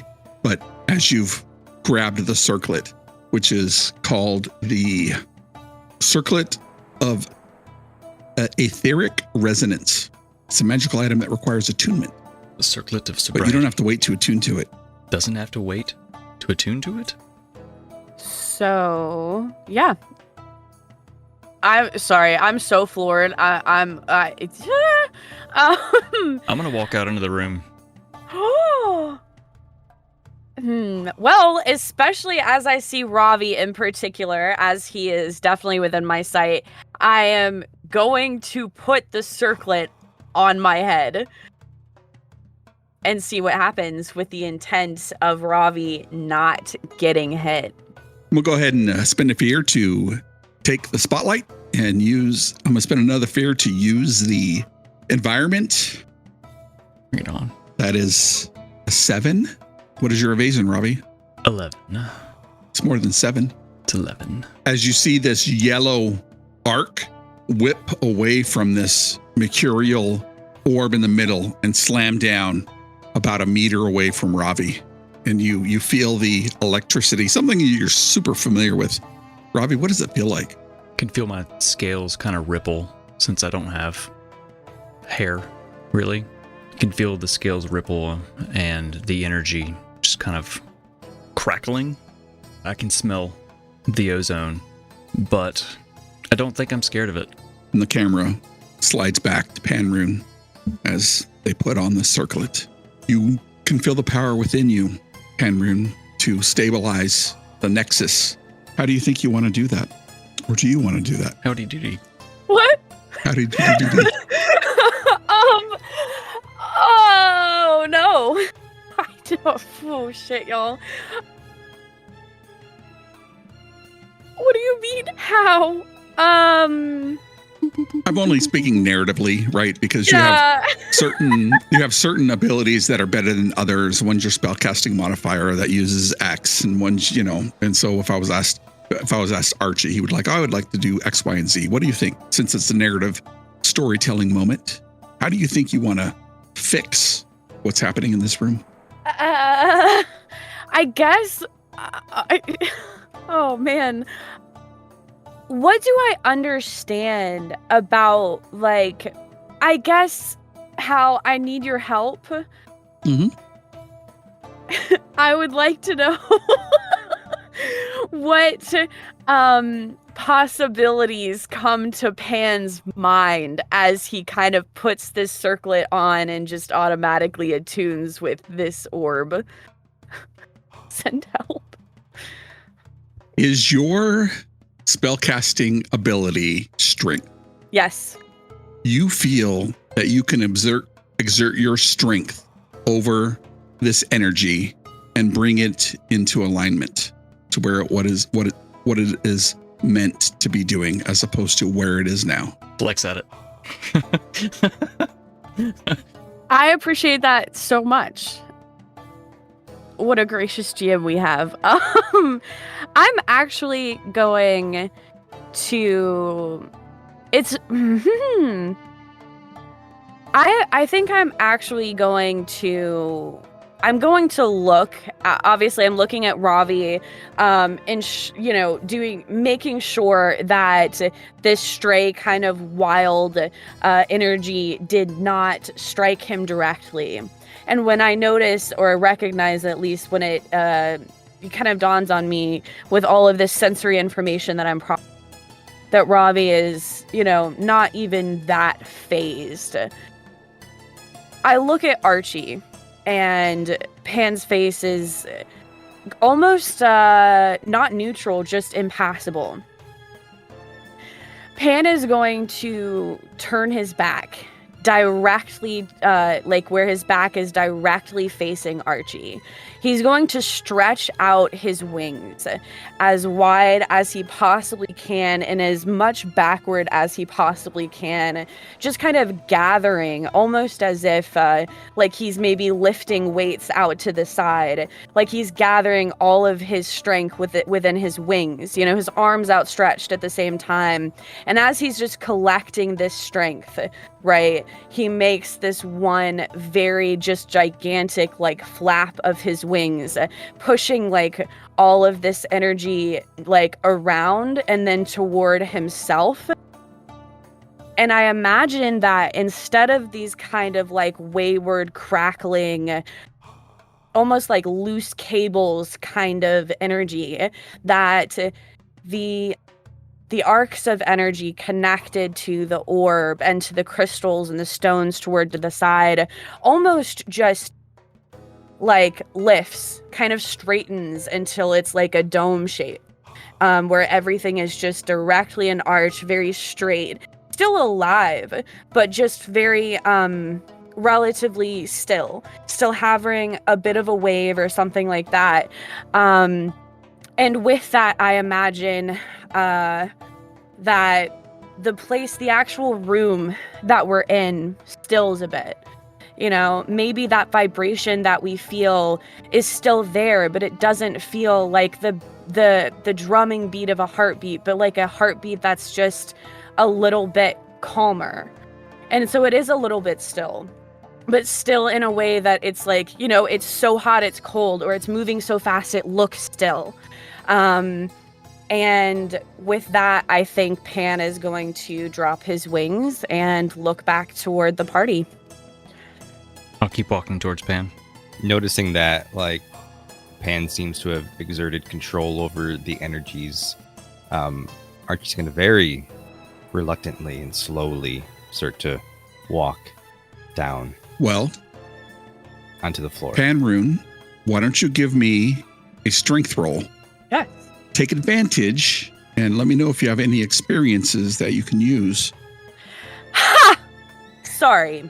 I have an experience called I Fly to My Friends on Wings of Freedom. Okay. Go ahead and make a strength roll. You have advantage to corral the chaotic energy in this room as your friends start to walk towards you. Ravi's just strutting his stuff across the floor you can tell by the way I walk. Just across this room. Archie is the exact opposite. Oh no. I rolled a 15 with hope. You needed a 14. Describe to me how the chaotic energies come under your control. Let's go.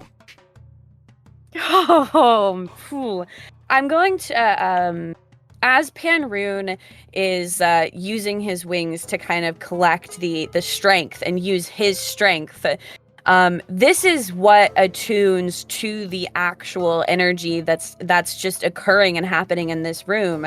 Is he's using his own strength, but that energy at the same time is pulling toward him to fuel that strength. And in doing so, those different colors of electricity turn into these very small, like electric shocks. You know, the way you get shocked when you put in a plug of these rainbow, this kind of slew of colors. And they kind of become almost a part of Pan's very white wings. In between the feathers, where you might imagine the bone structure to be not still, but weaving. Not like just kind of weaving in with his wings. Yes, like some of the electricity, especially within his arms that are outstretched, may enter or especially collect in his palms and move toward his shoulders and his core a bit. But the only light or the energy that kind of sticks with him is this very clear attachment of this strength and this power to his wings, and this very clear symbol of freedom. And as Robbie moves with confidence across the floor and Archie steps onto the metallic floor of this room, a red arc of lightning streaks across, and a yellow arc of lightning streaks across towards Archie. Robbie, what's your evasion? 11. Archie, what is your evasion? 12. The yellow arc of lightning slams into the ground right near you, Archie. You feel the electricity rattle beneath your feet and the smell of ozone in the air. Ravi, what do you see right before this lightning slams into you? Open my mouth. And as you open your mouth, Rune, you turn and look back and see this red arcing energy heading straight for Ravi. And then what do you say to prevent it from hitting him? So I used the Orderborn dedication before in my acclamation of the divine vision that I received upon stepping into this room. I'm once more going to repeat that Orderborn dedication that I formed and used as a mantra and a chant that now means something very differently to me at this moment. And that is the Orderborn dedication. Change is the only constant. And yeah. And as this lightning streaks towards you, Ravi, you open your mouth and it grows, turning from red to blue. And you hear Rune utter these words. And suddenly this arc of energy turning from red to a light bluish color. And as you look around the room, all of these crystals now hum with a soft light blue color. And instead of chaotic swervings and intense vibrations, there is a constant flow of pure divine energy flowing from these crystals into this orb. And Rune stands upon the plinth, this circle of the gold upon their head. What happens now? I think I pooped a little. Yeah, Archie also did the exact opposite of when Ravi just not bothered by it. He was like, ah! I think if it's okay to say, seeing this happen, since Oren was on Archie's heels, she kind of grabbed him by the collar and pulled him back into her. And yeah. And she's hate to be a broken record, but she is sticking with Archie. The crystal nexus of the Athelian power source has been brought under control by Rune, wearing this circlet with what looks like wings and olive branches intertwined. The circlet that sits on their head, open in the front, sticks out a little bit, almost like at the front you see what look like geese flying. And the archway to the north part of the room beckons towards Rune. What happens now? No, I was just curious, just from looking through the book and everything else, does Archie recognize this mercury ball to be the heart or just part of the machine? You want to give me a knowledge roll? to recall? Yeah. I'm going to use, I've been using my hope to use my experiences a lot. I'm out of hope, but I'm going to use well-read, which is my lore-born ability to give me advantage. I'm going to shake the mess. Actually, no, it says specifically for history, culture, or politics. Does this count as any of those? You can take it as history since you read something somewhere. I read a book once. Oof, that is an 11 with fear. Oh no. Oh no. Not sure. One thing you're certain that this is not the heart. All right. He's going to convey that as he slowly makes his way up towards the platform, still clinging to Orin. This isn't the heart, everyone. This is part of the machine, the greater machine. Yeah, I'm gonna look backward. And I'm looking at the party, but specifically not at Archie. I seem a little bit more comfortable than I usually am. And I think, and maybe the party can deduce that this is related to the strength and the true freedom that has been gained in everything that we all have been a part of. And so Pan is going to look at the party and in his own way, almost as if, again, like he's tired. Well, let's go, I guess. Wait, you guys can see that, right? Like those stairs over there? What? Oh, there's stairs over there? Yeah. Just follow me. All right. Because everyone, watch where you step. Very carefully. Yeah, gingerly. I shook something out of my pants back there. You don't want to step in that. I think after this, Orin is going to break into a dash and scoop up Archie and bolt. And Archie's going to grab Obrix, his little companion, in his vest, just to make sure that he's secure as he's bouncing, being carried like a little fawn baby. Ravi, what's your reaction? You've seen Orin do this before in much more dire circumstances than what Panrune is letting on. What's going through his mind? I guess I'll just kind of look around.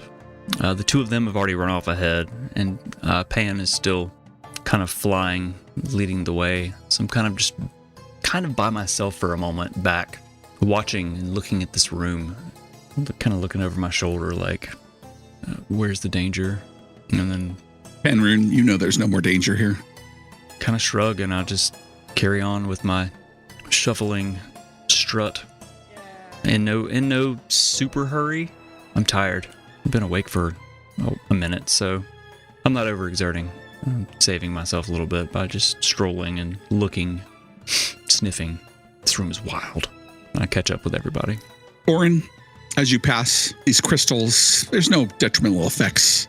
As you make your way down these steep stairs, descend sharply, and you pass a walled-off chamber overgrown with crystals, and it looks like the ceiling is collapsed in, blocking your entrance to that room. And on the right, you see the same thing, and the tunnel continues to twist and turn as it descends, and eventually the party gathers together. Is there anything you want to say before you continue your descent? What's that on your head? Oh, like Pan, literally? Yeah, we probably couldn't clearly see all of that. There's a lot of chaos going on. Now you're right here in front of us. I'm like, what's that on your head? Where'd that come from? That's fair. It was probably like hard to see. I think it's called like the circlet of etheric resonance or something. I don't know. Like, I just put the thing on. Like, I don't know. Like, I walked in and I had this really weird divine vision.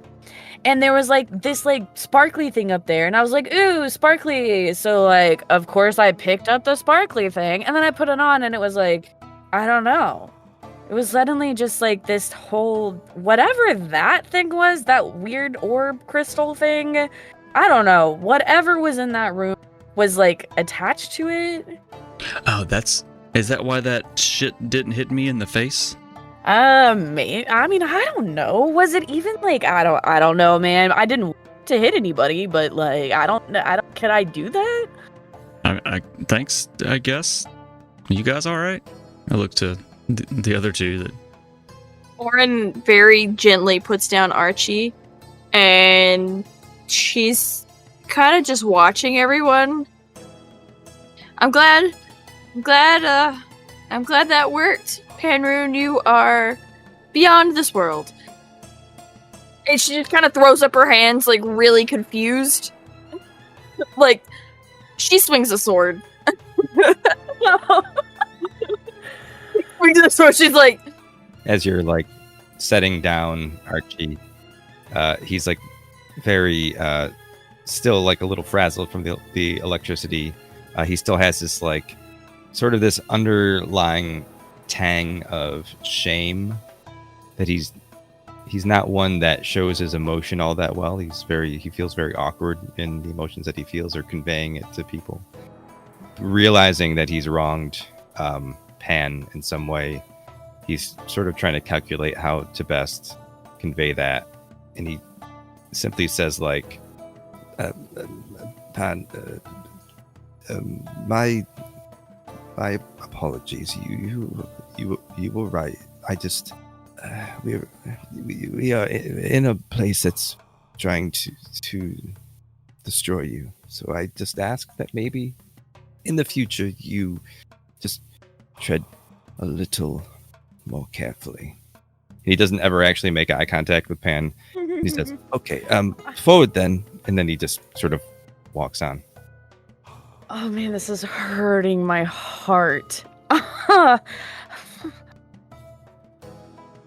Pan is, I'm losing it. I cannot, anyway, Pan just kind of, actually looks at Archie for probably the first time, which Archie may not see, not looking at Pan. And Pan isn't any sort of way showing any outward expression of anger, but says, Archie, not the wings, and then just kind of like turns and puts as much distance between them as he can, maybe putting other party members between them. As you say this, he pulls out a small notebook and makes a note. Oh god. Panrune, you feel a presence about you, something otherworldly, unseen benefactor that calms your nerves and how you feel. As the party continues to descend, you go ahead and clear one stress if you have stress. Yes, I do, and I will, but not very happily.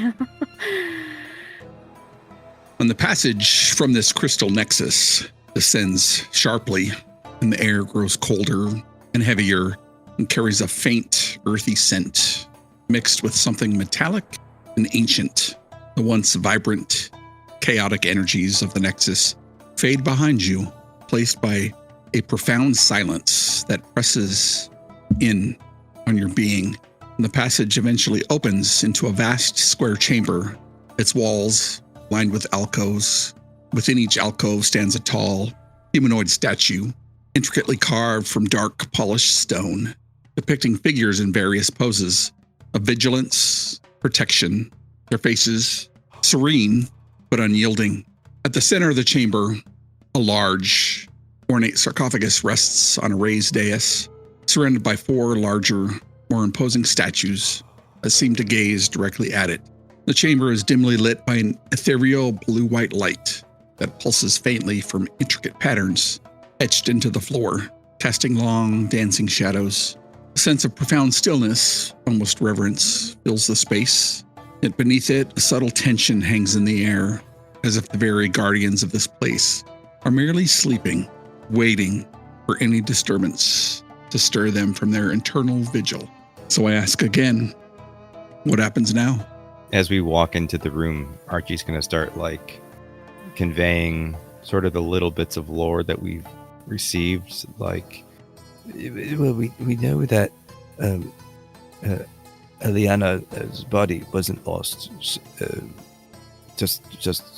her life force, and also that Kale was twisted into something corrupted. So just please, everyone, tread carefully. Just kind of squint at him a little bit. Just a little carefully, Ravi. I think Oren's eyes are going to meet Ravi's when he says this, and she says, "What are you thinking, Ravi?" I mean, it seems like Pan had the right idea. In the last room, she got that fancy hat thing. Words are hard. I mean, let's, I guess, take a look and take a leap. I don't really know. I'm kind of winging it. I look at Pan and kind of snicker at my joke. Eyes match. They flow to Panrune, and she says, "I'm awaiting your orders." No. No. Haha, yeah, you have to be kidding, right? That's like a corpse in there with a bunch of like creepy statos standing around. You think I want to walk into that room? Like, I don't really want to be here at all. Nah, please, I didn't say you had to walk. I was just trying to see if you had a plan. Me? I mean, you got this really cool hat. She's gonna look around and she's gonna look at the floor, knowing that the last room, the floor reacted to presence. See if there's anything that looks like it might stick out, I guess. Oh boy. Before she enters the room. Archie's gonna just sort of say to Pan, like, it does appear that your instincts are giving you maybe divine insight into what's next. So let's take some maybe calculated risks, if that's okay with you, Pan. Well, you'd know everything there is to know about risks, wouldn't you? I think maybe you should give the orders this time. I dare say that your connection to this place or deal, something seems to be guiding you, and if it's divine intervention, then so be it. But whatever you call it, it seems to be the right answer. I just don't say any oaths, don't jump towards any energies. Yeah? Pan gives this big sigh. And, his wings just kind of, drop a little bit more casually, and you're sitting, And he's gonna say, yeah, well, you're usually right. With a little bit of a chuckle on the end of it. And with that, I don't know what I'm looking for or what I'm doing, but whatever I need to be doing, I would like to try to maybe, you know what? I think Pan is direct. So I would definitely like to try to just reach out directly toward the core divinity, or that, oh my goodness, I cannot speak. Benevolent benefactor that you mentioned before. Not with anything to say, really, but just with intent to see what he can feel. Describe for me the crest of your house. What a good question. I think that Panrune's house crest is actually... I weirdly, it's kind of like a golden medallion.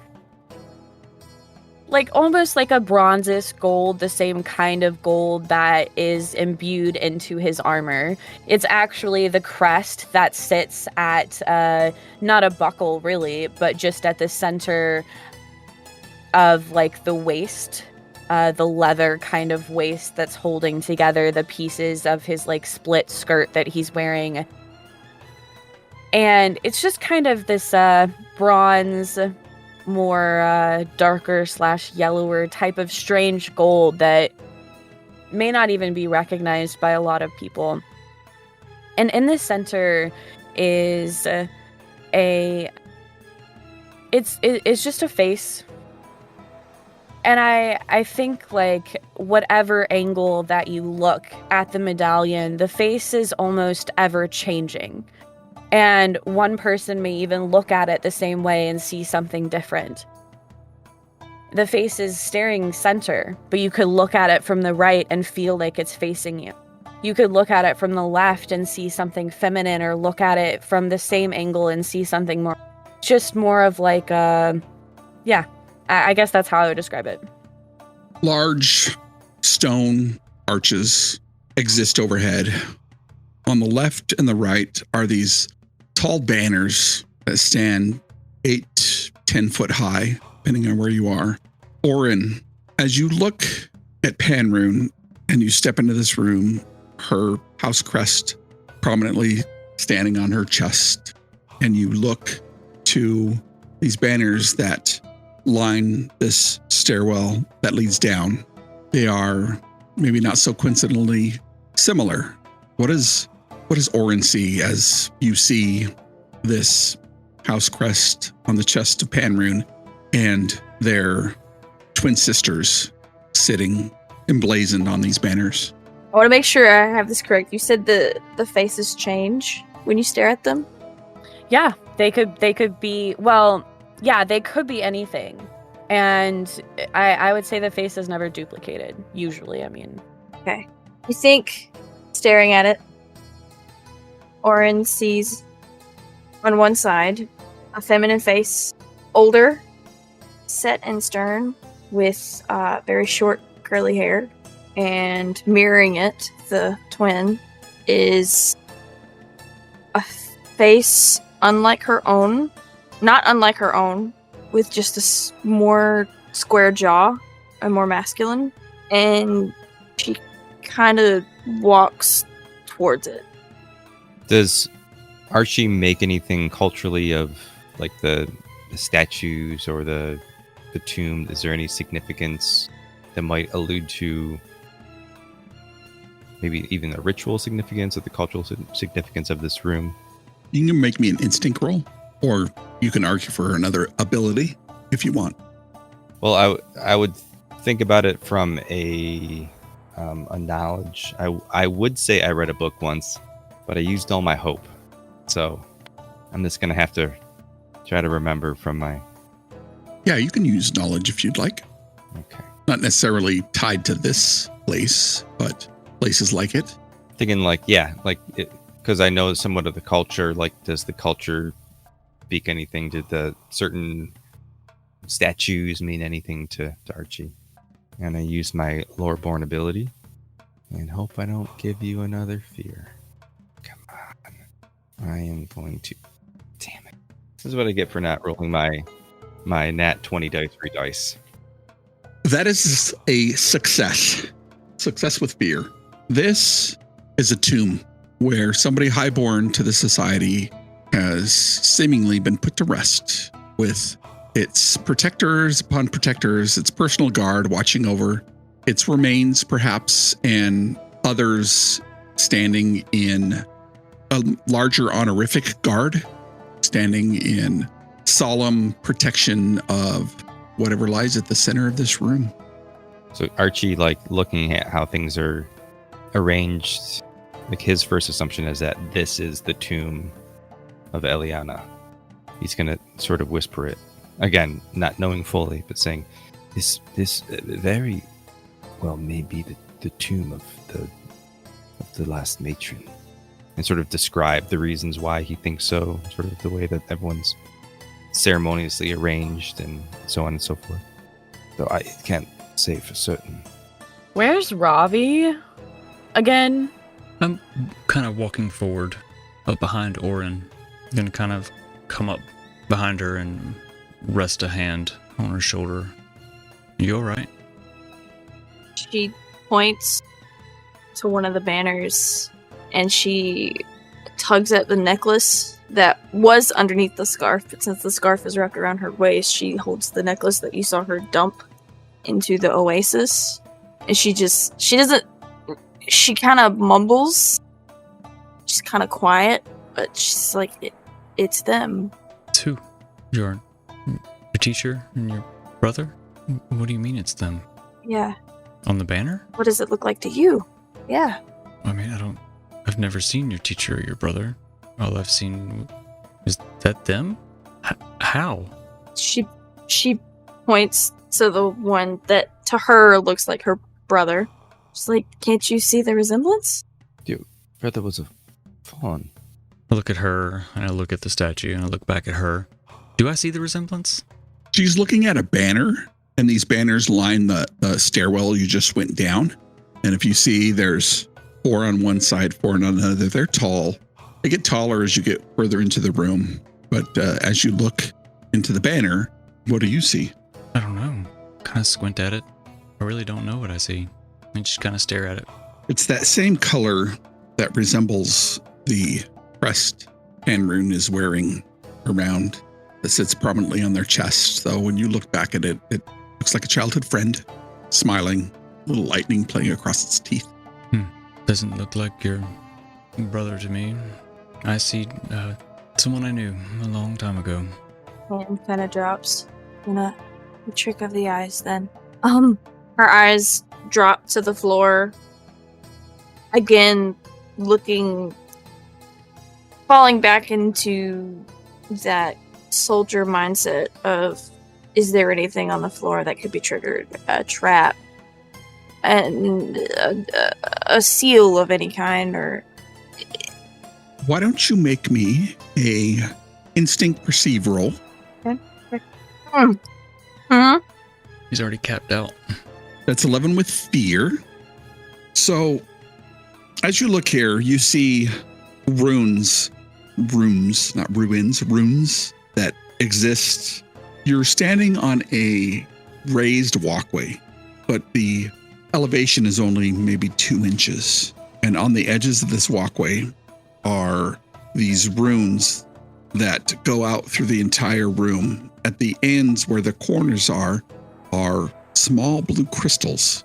So if you look to the north, you see these runes that run along this slightly elevated path. And at the end are these crystals, and they move. They go both to the left and to the right, or to the east and to the west. And ahead there are steps that move up. On top of these steps, you can barely see this little blue orb standing on top of this sarcophagus, or these large statues. They're 30, 40 feet tall, stare at this sarcophagus. Being somebody who is more process-driven and less, I don't know what the word is, chaotic than your companions, like, you understand this is a place of semblance and order to provide a ritual, or at least a solemn place that puts somebody who has lived their life in order and harmony to rest. The likelihood of you stepping off these paths is probably not good for you. She says over her shoulder, stay on the paths. Don't step over the runes. She's looking at these defenders, these great statues staring at the sarcophagus. Is like any part of the helm like different in any way, or is it completely stone, like glowing at all? Any more of these runes, like maybe where the eyes are, as they're watchers of some kind? They're not glowing, but whatever craftsmanship was made to create these watchers was extremely intricate, to the point where these suits of armor, they look almost lifelike. He's gonna point up at those faces and say, it's almost, if you stand still, it's like they're breathing. Trick of the eye. Yes, indeed. Trick of the eye. He looks up kind of cautiously at each of them. So how's everybody feeling, despite everything that's gone on? Yeah, do you have to ask? I feel like everybody knows by now. I'd like to say I'm feeling really fearful. Yeah, I have hope. me too. I have hope. I'll be less fearful shortly. I'll have some. Do you have something? No. I could probably spare some hope. I need some hope. Chat, you guys can give us some hope. Jenna points. I think Archie needs one real bad. We're afraid. We find our party in this reverent tomb. All the players feeling some kind of way. So, let me ask, what happens now? Mechanics wise, one of my domains is a soldier's bond. Seeing that we're a little low on hope and down on, we're a little down on our luck, feeling that Archie isn't doing too hot. It says a recall cost of 1, and I'm gonna look at Archie and say, I know it's been a rough go, but I really admire your knowledge of everything here. And she's gonna pat him on the shoulder and says, you both gain 3 hope, so do I. How does that work? It's just a feature. You gain 3 hope. What is the recall cost? Is that... That's if you put it in your vault, that recall cost you can use to pull it out. So it doesn't apply here. Okay. Then I would like to use my one ability, my one chance of Soldier's Bond for this long rest to give Archie 3 hope and me 3 hope. Very nice. And while you're at it, why doesn't everybody roll me a strength reaction roll? Boy. Is this a group action roll? It is not. Dang it. I'm going to make this work one of these times. I got a 17. I don't see yours in the chat. Yeah, I don't see it either. I saw it stop on a 10 and a... What'd you get, Panrune? 13 with hope. All right. You are all successful, I guess I'm not. except Ravi. Bring it on. R.I.P. Ravi, you mark 2 stress 2? as the dryness of this tomb below the desert sucks the energy out of you. But I'm a lizard. I like Pretty it. tired. I like it dry. Like it's so dry. Like sandpaper. As Oren is like speaking to Archie and sort of like building him up a little bit, and he's gonna say, "Thank you. I did need that. And I know I don't say it enough, but you are my strength. I hope you know that, both literally and figuratively. How are you holding up? A little rough around the edges, but I'll be just fine. Here. How are you doing on stress and stuff? I don't have any stress as of right now, but I've got 3 of my 9 HP, if that helps. I don't remember. What does the water do? I know they cleared stress. It's effectively a long rest. He's gonna take a skin off his waist and hand it to Oren and say, "Here, have a sip. It'll help." He takes it. Didn't you tell Panrune not to do this? Well, Ravi was sort of a guinea pig, so. Felt great for a while, yeah. He takes a small sip of it. What does the party see as this rejuvenating energy of the oasis fill you with vigor and vitality? There was that water had that like sort of strange shimmery, I wouldn't call it a glow necessarily, but I'd like to think that like some of that like very faintly starts to sort of come across your cheeks a little bit. I think the bags that are ever present in a soldier's eyes kind of relieve a little bit. Her eyes light up a little bit more, and she stands a little bit straighter. And that's some good stuff. Yes, I suppose it is. How's everyone else doing? But Pan, how are you doing? Oh man. It's kind of just a little weird, like looking at a room full of like my family's crest. It's just giving me weird vibes. I don't think I like any of this.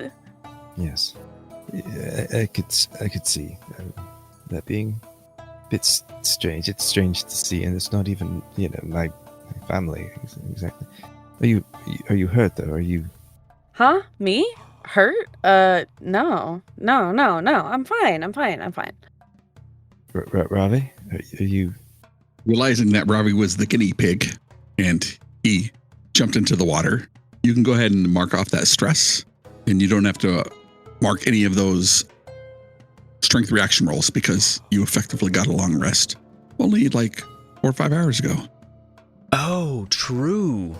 So I wouldn't be experiencing. Yep. I didn't even think about that.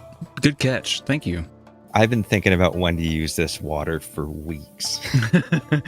We got what? 1 use left? Yep. He's going to put it back on his belt.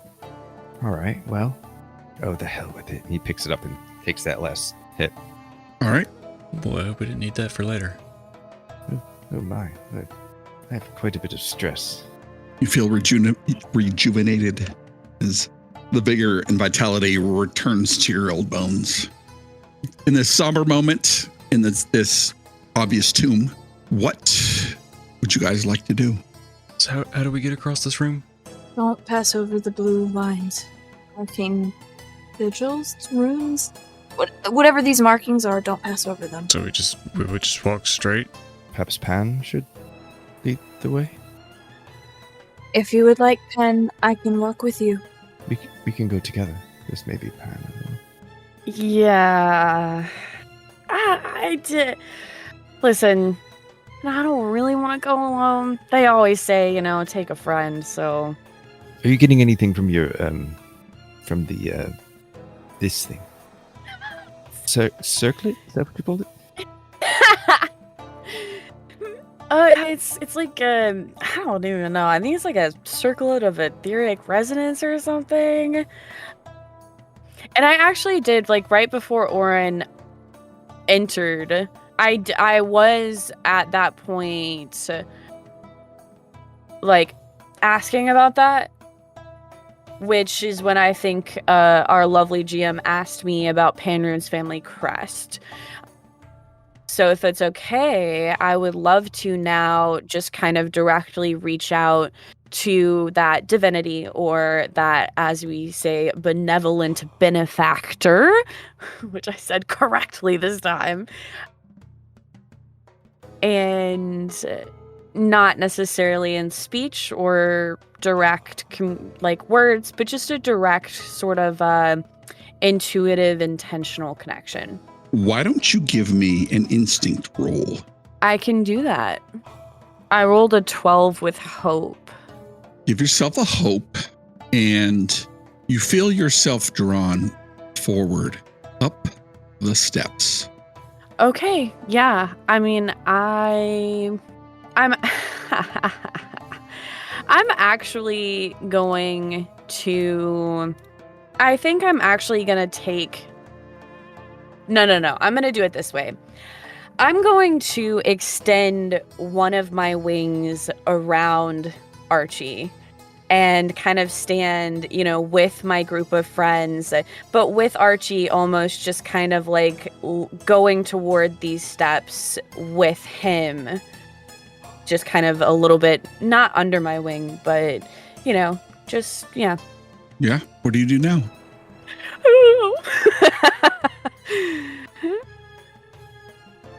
I don't know.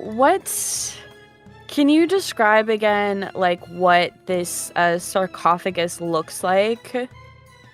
You can only see the edges of it, but it's pretty wide from the angle that you see it at, because you see the step that gradually inclines. These statues are tall, 20, 25 feet, that look at this thing, and from where you're standing on the steps, you can see it's, let's call it 20 feet wide.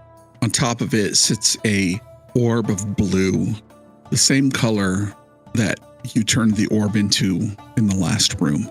It's got a calming effect, and it beckons you Do we recognize this as the heart from the book? I'm not going to ask you to roll because I'm full, but we need some. no. No. But we need some. Yeah. Okay. Once we get, sort of to just a little bit ahead of the tomb, I'm gonna actually kind of just retrieve that wing from Archie a little bit, and I'm gonna turn toward him and to Ravi and to Oren and be like, I really don't want to do this. Like, I really, really, really don't want to do this. But look, I don't have a plan. I haven't had a chance to read. Oren steps forward. If I can take your place, I will. yeah, I'm not gonna let you do that. I know I don't want to be here. But I followed you guys here because Archie said some shit about keeping you safe. And I was just thinking about myself the whole time. Thinking that, like, I couldn't find fucking freedom with my friends. Like, you guys were some fucking tether, right? That was, like, keeping me from whatever. Well, I did tether you from Archie, shut up. I'm trying to, like, give a big emotional speech here. Yes, Timing. How many times have we talked about timing, dude? Yes, timing. Important moments, yes. Look, okay. Since Archie broke my long, beautiful speech, I'll just say this. Nah, I didn't want to be here. This shit sucks, but if I'm doing it with anybody, I'd rather it be with you. And then right as Pan says that, he's going to use his wings to just kind of, obviously we're kind of go over like the top of the sarcophagus and just kind of reach and touch the orb. Is it something that is attached to the sarcophagus that I can see from my vantage point? Or is it something that's embedded? It looks like it's sitting on top of it. There's what looks like a piece of metal. Well, it's not really a piece of metal. It's gold with wings and olive branches inlaid, holding it above the sarcophagus. And that sits on top of the sarcophagus. So you have the sarcophagus, then you have this metal inlay that sits there, and then on top of it sits this blue orb. In that case, I am going to, just kind of float above this sarcophagus, not even necessarily touching, like I'm just using my wings to get me close enough where I can just kind of cup my hands around this orb. Is it is it something that is like, what? How much does it look like it weighs? Like, is it something that I can pick up? To quote a friend of mine, you can certainly try, Daggerheart. All right. It's thick, it's heavy. Yes. But I want to ask the rest of the party as Panrune moves off into this, where she floats down and then heads along the path and then starts to head up this walkway, these steps that lead up towards the sarcophagus. There are these 4 ominous statues that stand and stare at it. What is the rest of the party doing? I'm following. No hesitation. Archie is like, as Pan starts moving closer, he is like moving much faster to try to keep up because he's very worried about this pivotal moment coming that he doesn't have a plan for. And he's also shouting as he goes, that's not the heart. That's not it. How about you, Oren?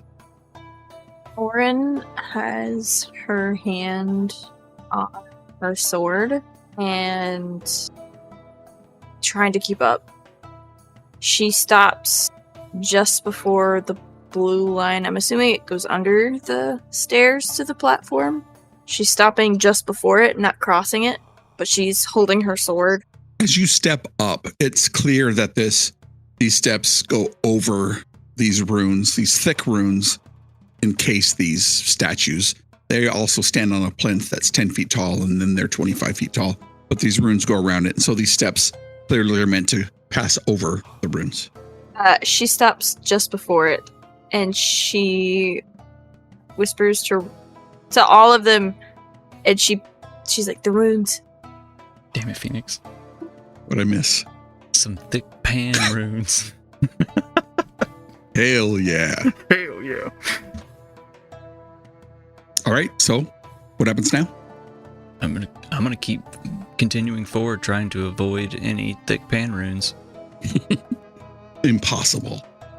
Panrune, as you step forward, your wings circle around, and from behind Panrune, the rest of you guys see the light glow and reflect off her wings as she goes to touch it. Do you touch it? Oh yeah, for sure. And as she touches it, it flickers as if it's an illusion. And the top of the sarcophagus slides. You hear stone upon stone.